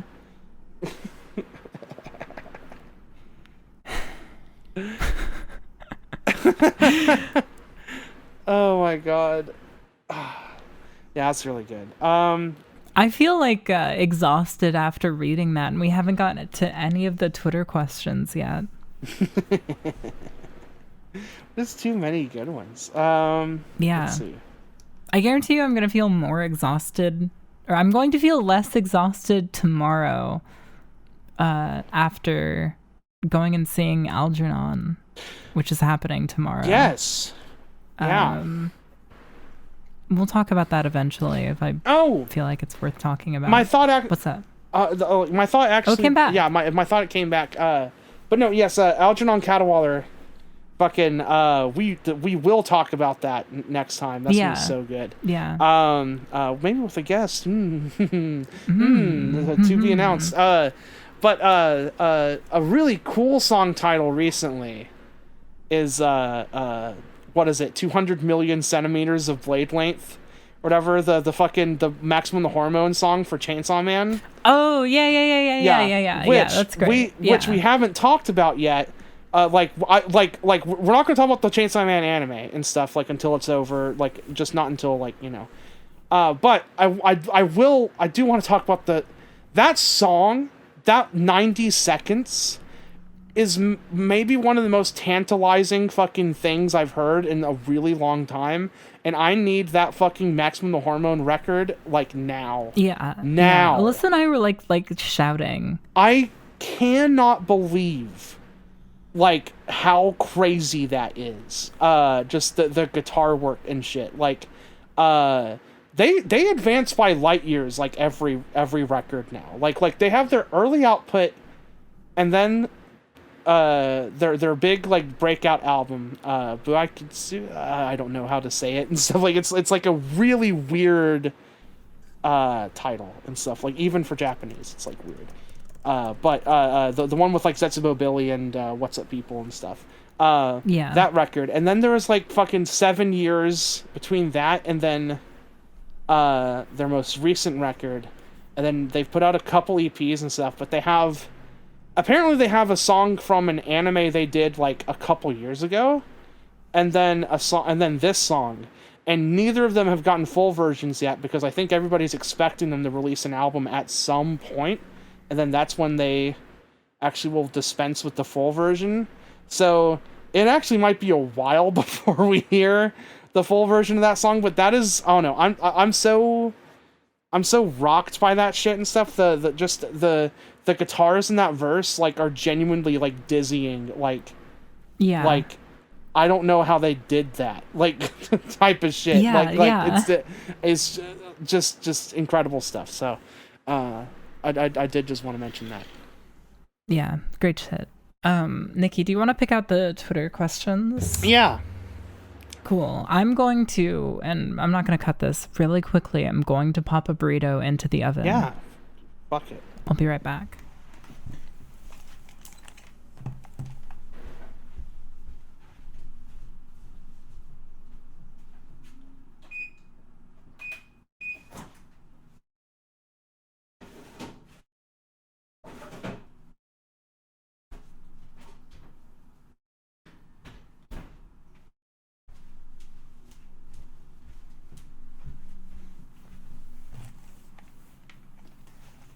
David Lynch will no doubt be sending his girls to kill me because I did not wait until the oven was finished preheating before I put that burrito in. And you know why I did that? Yeah. Because I care about you, the listener. And I don't want to have to get up twice. His girls.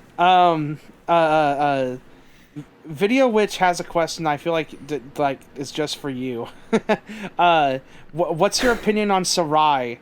I've seen that panel from it on the podcast mural. I bought the first 8 volumes at a convention for really cheap a decade ago, and then found out it was only really half the series, and then the rest never got localized. Yeah. So those are all really expensive now. I managed to get all 8 volumes by just kind of hunting around and kind of being slick. I got a few of the volumes in particular for way cheaper than they tend to go for, because I don't this fucking there's a whole manga collecting boom. Anything that's out of print now apparently has intrinsic value to people on the market. It's insane. I don't really know what's going on with it. I own it. I've read a little bit of the first volume. I really, really loved the art so much. Yeah. That I've been saving it in my back pocket because I want to do a video on it when enough finally comes to me that I can build it into a video. All I'll say is that the long and short of it is that I want to do a video about combat maids. Yes. in anime and manga and games, because I think that's like such a funny thing that exists. For a while I was trying to also wrap it into a video about killer nuns.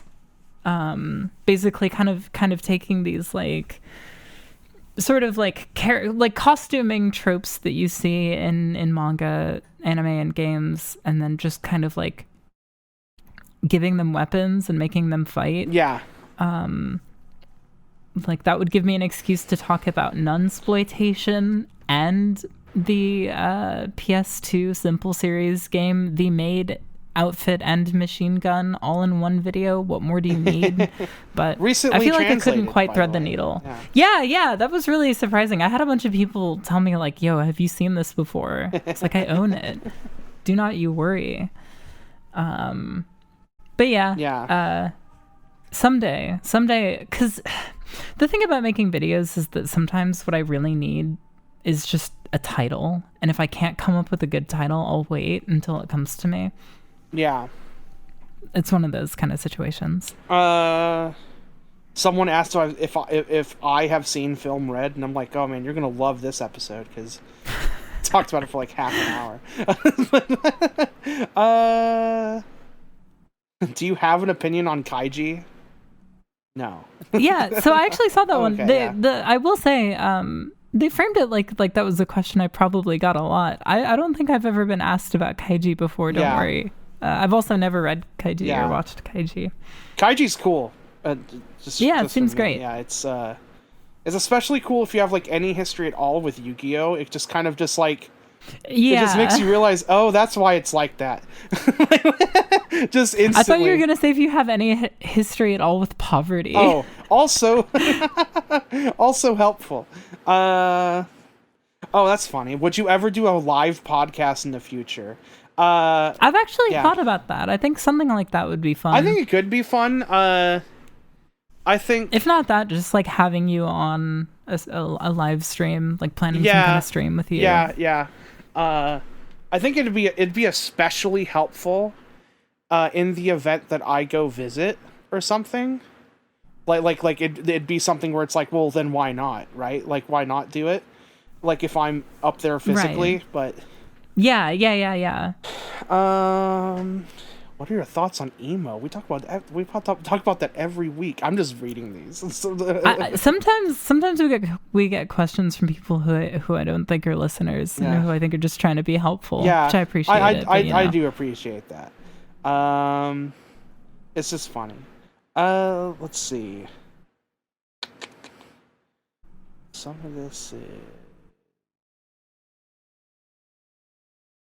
these are things that like we kind of just like kind of go over. Yeah. This is a podcast where we talk about things that we have recently engaged with. If there's some new piece of media that you think we will have an opinion on, there's a good chance it'll come up without a question prompting it. I think this one is kind of interesting. Like I feel like we've not as a slight, but just like I feel like it's something that like we've implicitly kind of mentioned a few times, but like it's just kind of like, it's like, I don't know, this is kind of like formalizing it a little bit. What do you two look for when listening to music? What kind of details make you fall in love with an album, EP, or album? I guess like I guess I'm trying to think about this as like, what sort of things do we kind of look for that like attracts us to something that makes us click play, right? Yeah. Like I don't know, like honestly, seeing something associated with like a post-hardcore or like a math descriptor or something usually makes me interested enough to be like, okay, like to like it makes me interested enough to press play and like if only just to listen for like 30 seconds to see if they have like a spin on it, because those are the genres that I think if you spin it are probably the easiest sells on me, are just that type of thing, or like just mathcore, like grindy, or like just post-hardcore type stuff or whatever. But obviously cool artwork helps. Literally, anytime Nicky sends me something, it's guaranteed smoke.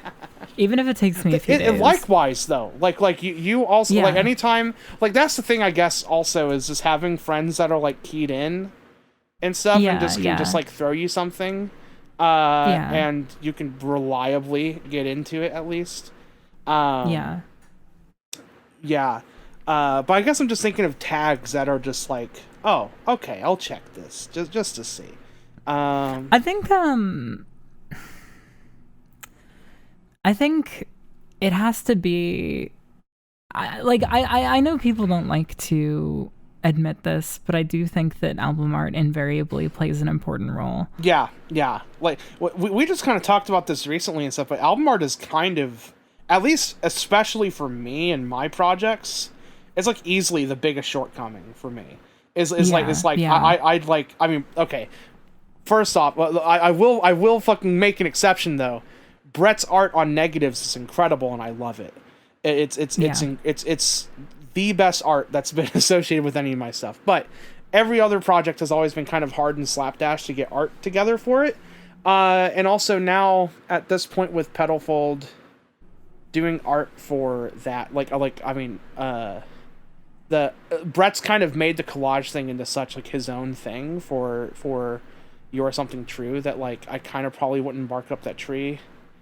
Just because I'd probably go for something else, but I don't know. Art is very helpful. If I see art that looks extreme, like if I see art that makes me go, I don't know what this is. Then that's a big one. I think. Oh man, I just thought of some album art. Oh, I really hope I can find it in our chat. Well, what is that? Because I might know how to get to it also.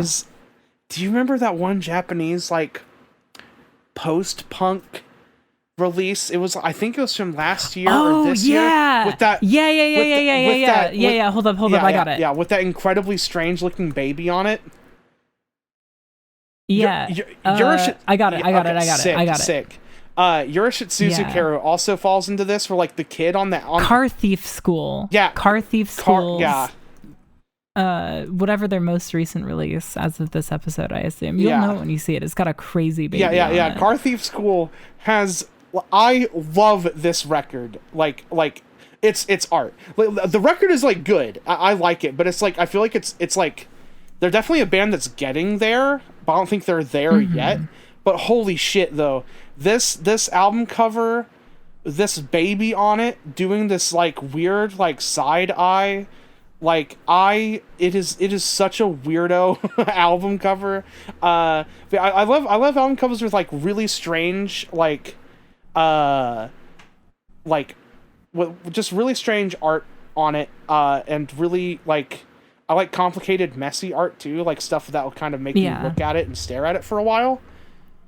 So that kind of stuff I will usually at least take a second glance at rather than just scroll past. Like, I'm sorry, if it's a black and white picture and, like, or not a black and white picture makes me think of, like, Oxbow and, like, so not that, but I'm trying to think of, like, if your album cover is riffing on, like, that first Empire, like, record or whatever, where it's just, like, a blurry, like, digital photo and then it's just text on it or whatever, that's just gonna make me think it's not, I don't know, like there's just not much going on there or something, or you're just kind of also doing that emo revival thing once again, or whatever. I don't know. There's I don't know. There's like a science to it that I find myself every time I say something definitive, I also say something like contrary to it, where I'm like, but also, I mean, this is kind of the unfortunate magic of art is that there are things that are always going to be undescribable. They're like,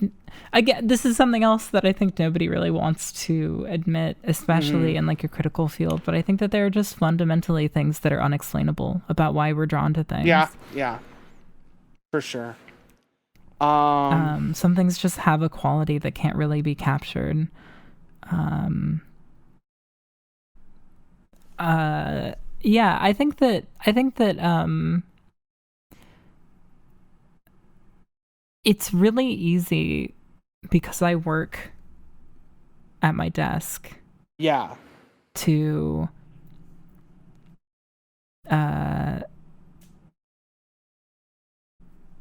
just try something, to just like pause whatever I'm watching or whatever I'm working on, and then just kind of like skip to like a few seconds into a song, and then if I like it, go, okay, cool, I'm gonna shuffle this away for later. Right. So I don't think I'm too precious. Yeah. Like I don't really need to be sold on something to at least give it enough of a shot. Yeah, that to then give it more of a shot later. That is super true, and I think music, it's like the cheapest medium of art in terms of like time spent, where it's like literally what are you losing by like what do you gain from not listening to the song for a second? You know, yeah. I don't know, just someone recommending you something. Like it's like yeah, sure, I'll like. I don't know that like there's no reason not to. Like it's just kind of a silly, like it's not like someone's like, hey, you should watch this movie. Oh, okay, let me squirrel away 2 hours of my day. Like yeah, you know, like it'll take me longer to look into whether or not a film seems up my alley than it is for me to gauge on a gut level whether or not I'm going to be into a song I'm exactly hearing. Yeah. Let that be a lesson. It's really easy to try new things. we should all be trying more things. Yeah, try stuff. Yeah. Try this. Yeah, Check this out. Yeah. The next time you find yourself listening to something that is dominating the popular discourse, listen to 2 things that you haven't heard anybody else talk about. Yeah, you don't even need to like just cosmically counterbalance the damage that you're doing by participating in the discourse. I don't mean it that aggressively. I do though. But emotionally I do. Yeah, everyone, you should just be a try guy. But try things that. Yeah, you should cheat on your wife. Yeah, be a try guy. Cheat on your wife. Make millions of dollars. Do a podcast on how one of your friends cheated on his wife. I don't even know who these guys are. They're just some fellas. They're just some guys. There's some guys that tried stuff. They used to be tried to get away with. They used to be BuzzFeed guys. Right, yeah. And then they went away from BuzzFeed and just did BuzzFeed somewhere else. That's so crazy. It's a wild world we live in. And now one of them is maybe wifeless. I don't know. Maybe he still has his wife. I don't know. Who's to say? Who is to say? It depends on how religious they are, at least. That's one factor through which I don't know. All those guys seem like they have Christian vibes. Somehow. Don't tell us if we're wrong. I don't care if they're Christian. For the love of God, don't give me any information on those guys. For the love of God, I hope you know better than to give us information on those guys. Oh well, yeah. I don't know. Any other good ones in the old Twitter pile? Let me take another. Another scroll through. Let's see.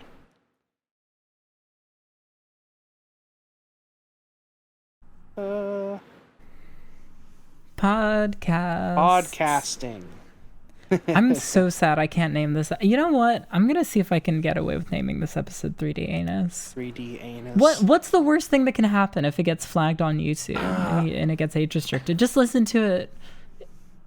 It's like your fucking podcast apps, buddy. Yeah. What if I want to name this episode 3D Anus? What if we obfuscated it just a tiny bit, like it was 3D starfish or something, and then people were like, "What's going on there?" Then we just say 3D anus in the middle of it. I'm just gonna replace. Okay, you know what I'm actually gonna do? I'm gonna replace the S with the $sign. Do you think that'll do it? If it doesn't, if it still gets flagged, that's even funnier. Let's see. Yeah,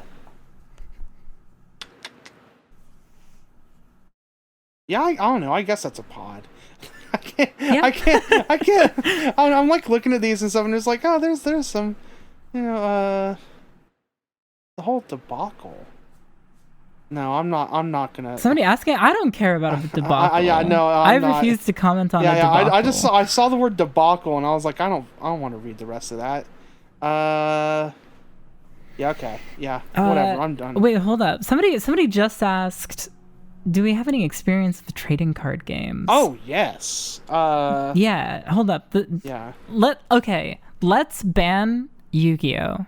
Because we could do a whole fucking episode. We very likely will do a whole episode because we're probably going to get Wyatt on from my other... Yeah. So, and he plays hella Yu-Gi-Oh! So, that will very likely happen. But... I don't know, like, I feel like one of my first brushes with nerd culture, just at all, was whenever I was in kindergarten. I rode the school bus, and the school bus, like, in the county that I was in, because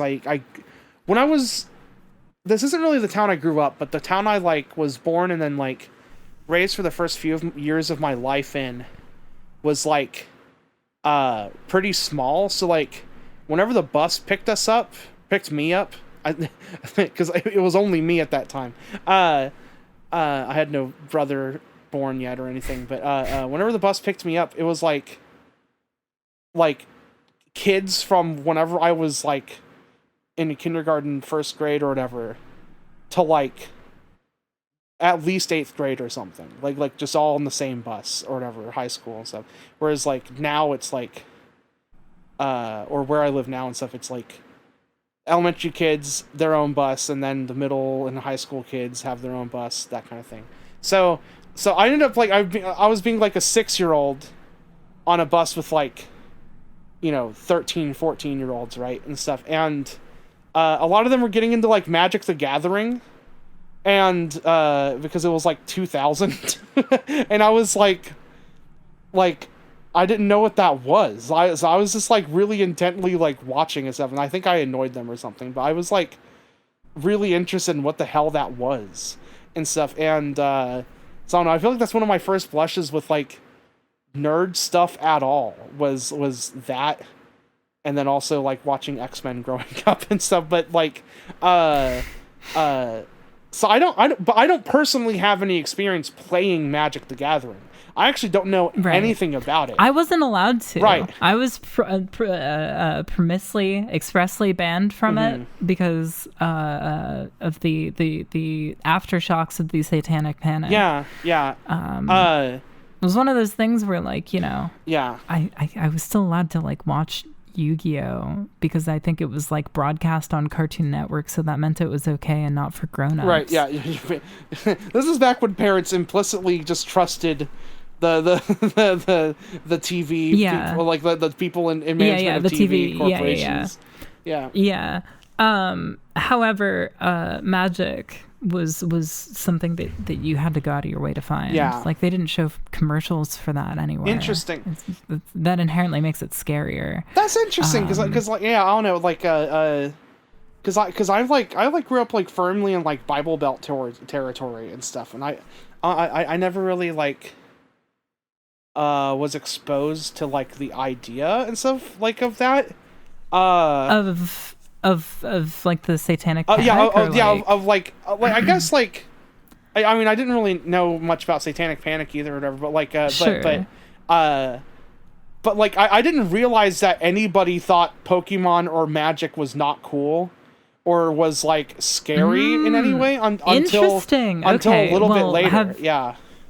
Yeah. Well, I think it was actually Harry Potter. Do I have a video in the docket for you? Yeah. That was another one. Yeah. Which they can have that one. Yeah, they can have that one and stuff. But Harry Potter was like actually the first one I actually that was like made aware like and so and like Power Rangers, but not because of satanic stuff, but just straight up like parents are just like, those are real people just actually fighting each other. That's not that's just yeah, violence. that's funny. I do remember that. Yeah, you know, I should pick my mom's brain about that for a little bit, because there were definitely some things that she was more suspicious of than others. Yeah. Pokemon was never a problem. I remember she was a little weird about Yu-Gi-Oh, but again, it was like, clearly this is okay for kids. Right. But stuff like Magic was not on the table. Growing up, I this is so funny to say out loud. I couldn't have any toys that had guns, only swords. Swords were okay, guns weren't. She was trying to instill in you the lessons of Bushido, actually. Right, like, exactly. Yeah. Had nothing to do with morality. It was... Yeah.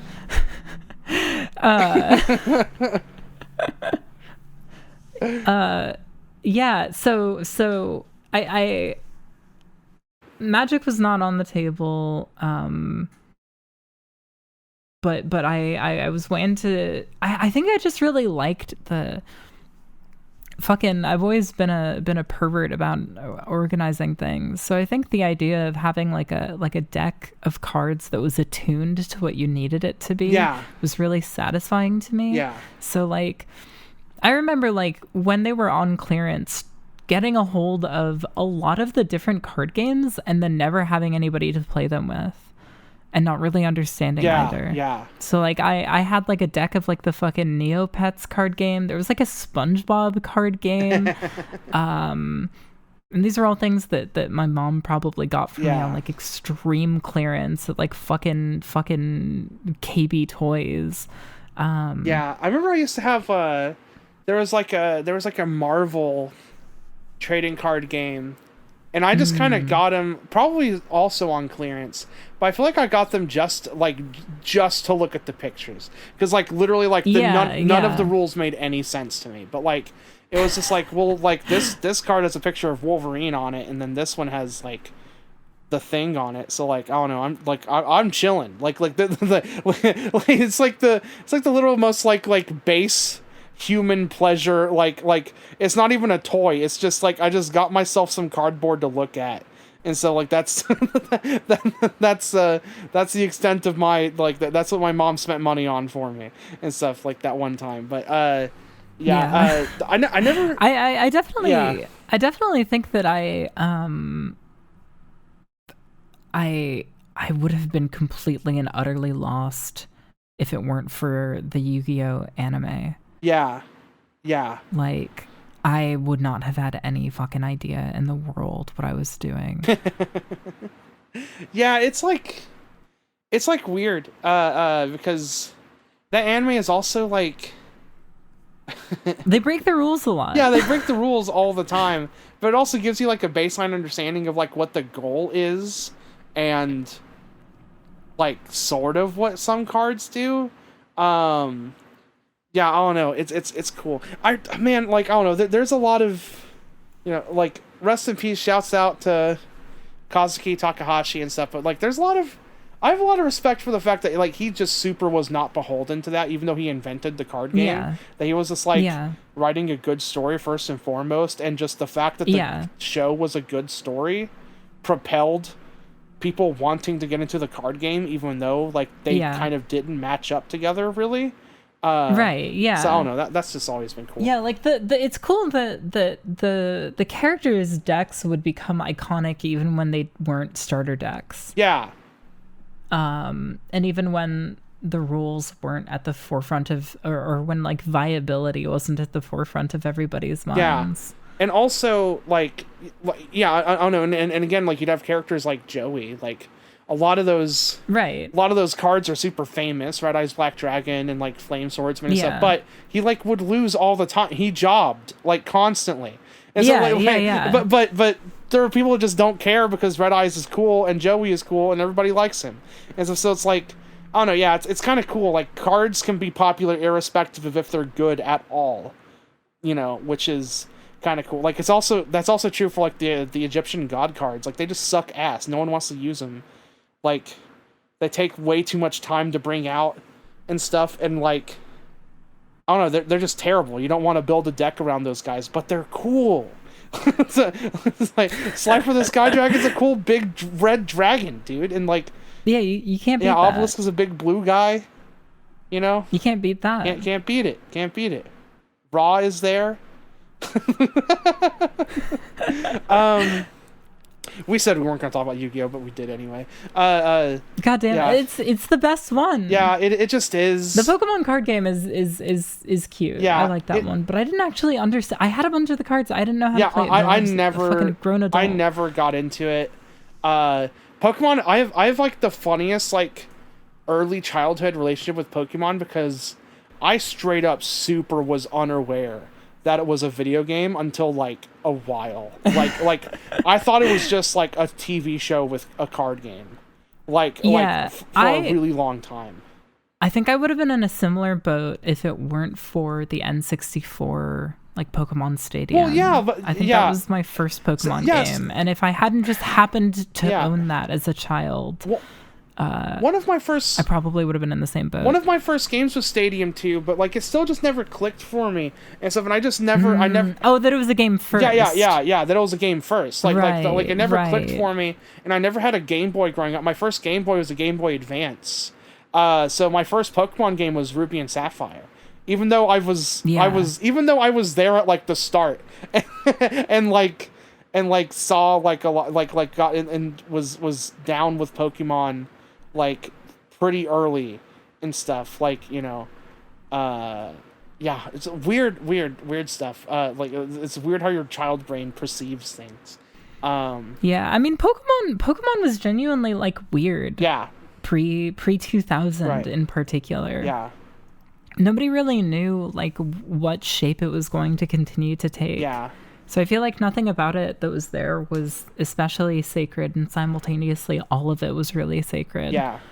It's like, it's a cool little artifact, cool little time of pop culture. Someone should make a video about that. Someone should do. Somebody might have made a bunch of research material acquisitions last night to make a video about something like that.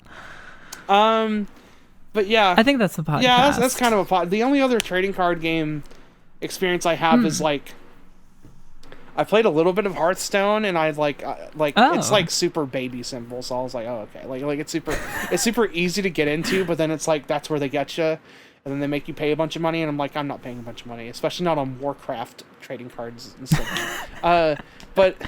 And then literally like. I wonder if this question came about because of Marvel Snap, because I don't know what that is. That's a mobile game that's pretty much just Marvel Hearthstone and stuff, and a shocking amount of people, especially in games press, are like into it and have been playing it and stuff. And I know a few people that are playing it. I refuse. I can't do that. I can't be doing that. But you know what? Fine. Like, you know, you kids have fun. But I just don't want to. But yeah, I don't know. That's the thing. Yeah, podcast. That's a podcast. Thank you all so much for listening. We've got more podcasts on the way. Yeah, of course we do. Coming down the pipe. We should probably mention that we're planning a end of the year episode. Oh my god, yes. Yeah, I completely fucking forgot about this. Yeah. So we are planning an end of the year episode. And we want you to fill out the form that is linked in the description. Yeah. Of this podcast with your favorite stuff of the year. Just follow the questions that it asks. It'll be okay. You can do it. I trust you. Okay. If you guys are good little boys and girls, you guys probably voted literally yesterday at the time of recording. So a week ago. So just do it again, but for things you actually like. Yeah, but for things that don't matter. Yeah, but for things but that are funnier. Yeah. Just do that again, but for us. So yeah. Yeah. We're going to be doing an end of the year episode where we pit our picks against one another, but we also want to know what our listeners have. Yeah. in the docket so that we can compare and contrast our favorites with your favorites. It'll be fun. We're trying it out. Yeah, we're trying it out. It'll be adjusted over the next few years as we figure out what makes this the most fun. But I don't know. We thought we'd have fun with it. Yeah. So yeah. All right. Well, that is actually now a podcast. I'm very dehydrated. Yeah, same here. And I want to eat that burrito. All right. Peace. Thank you so much for listening. Goodbye.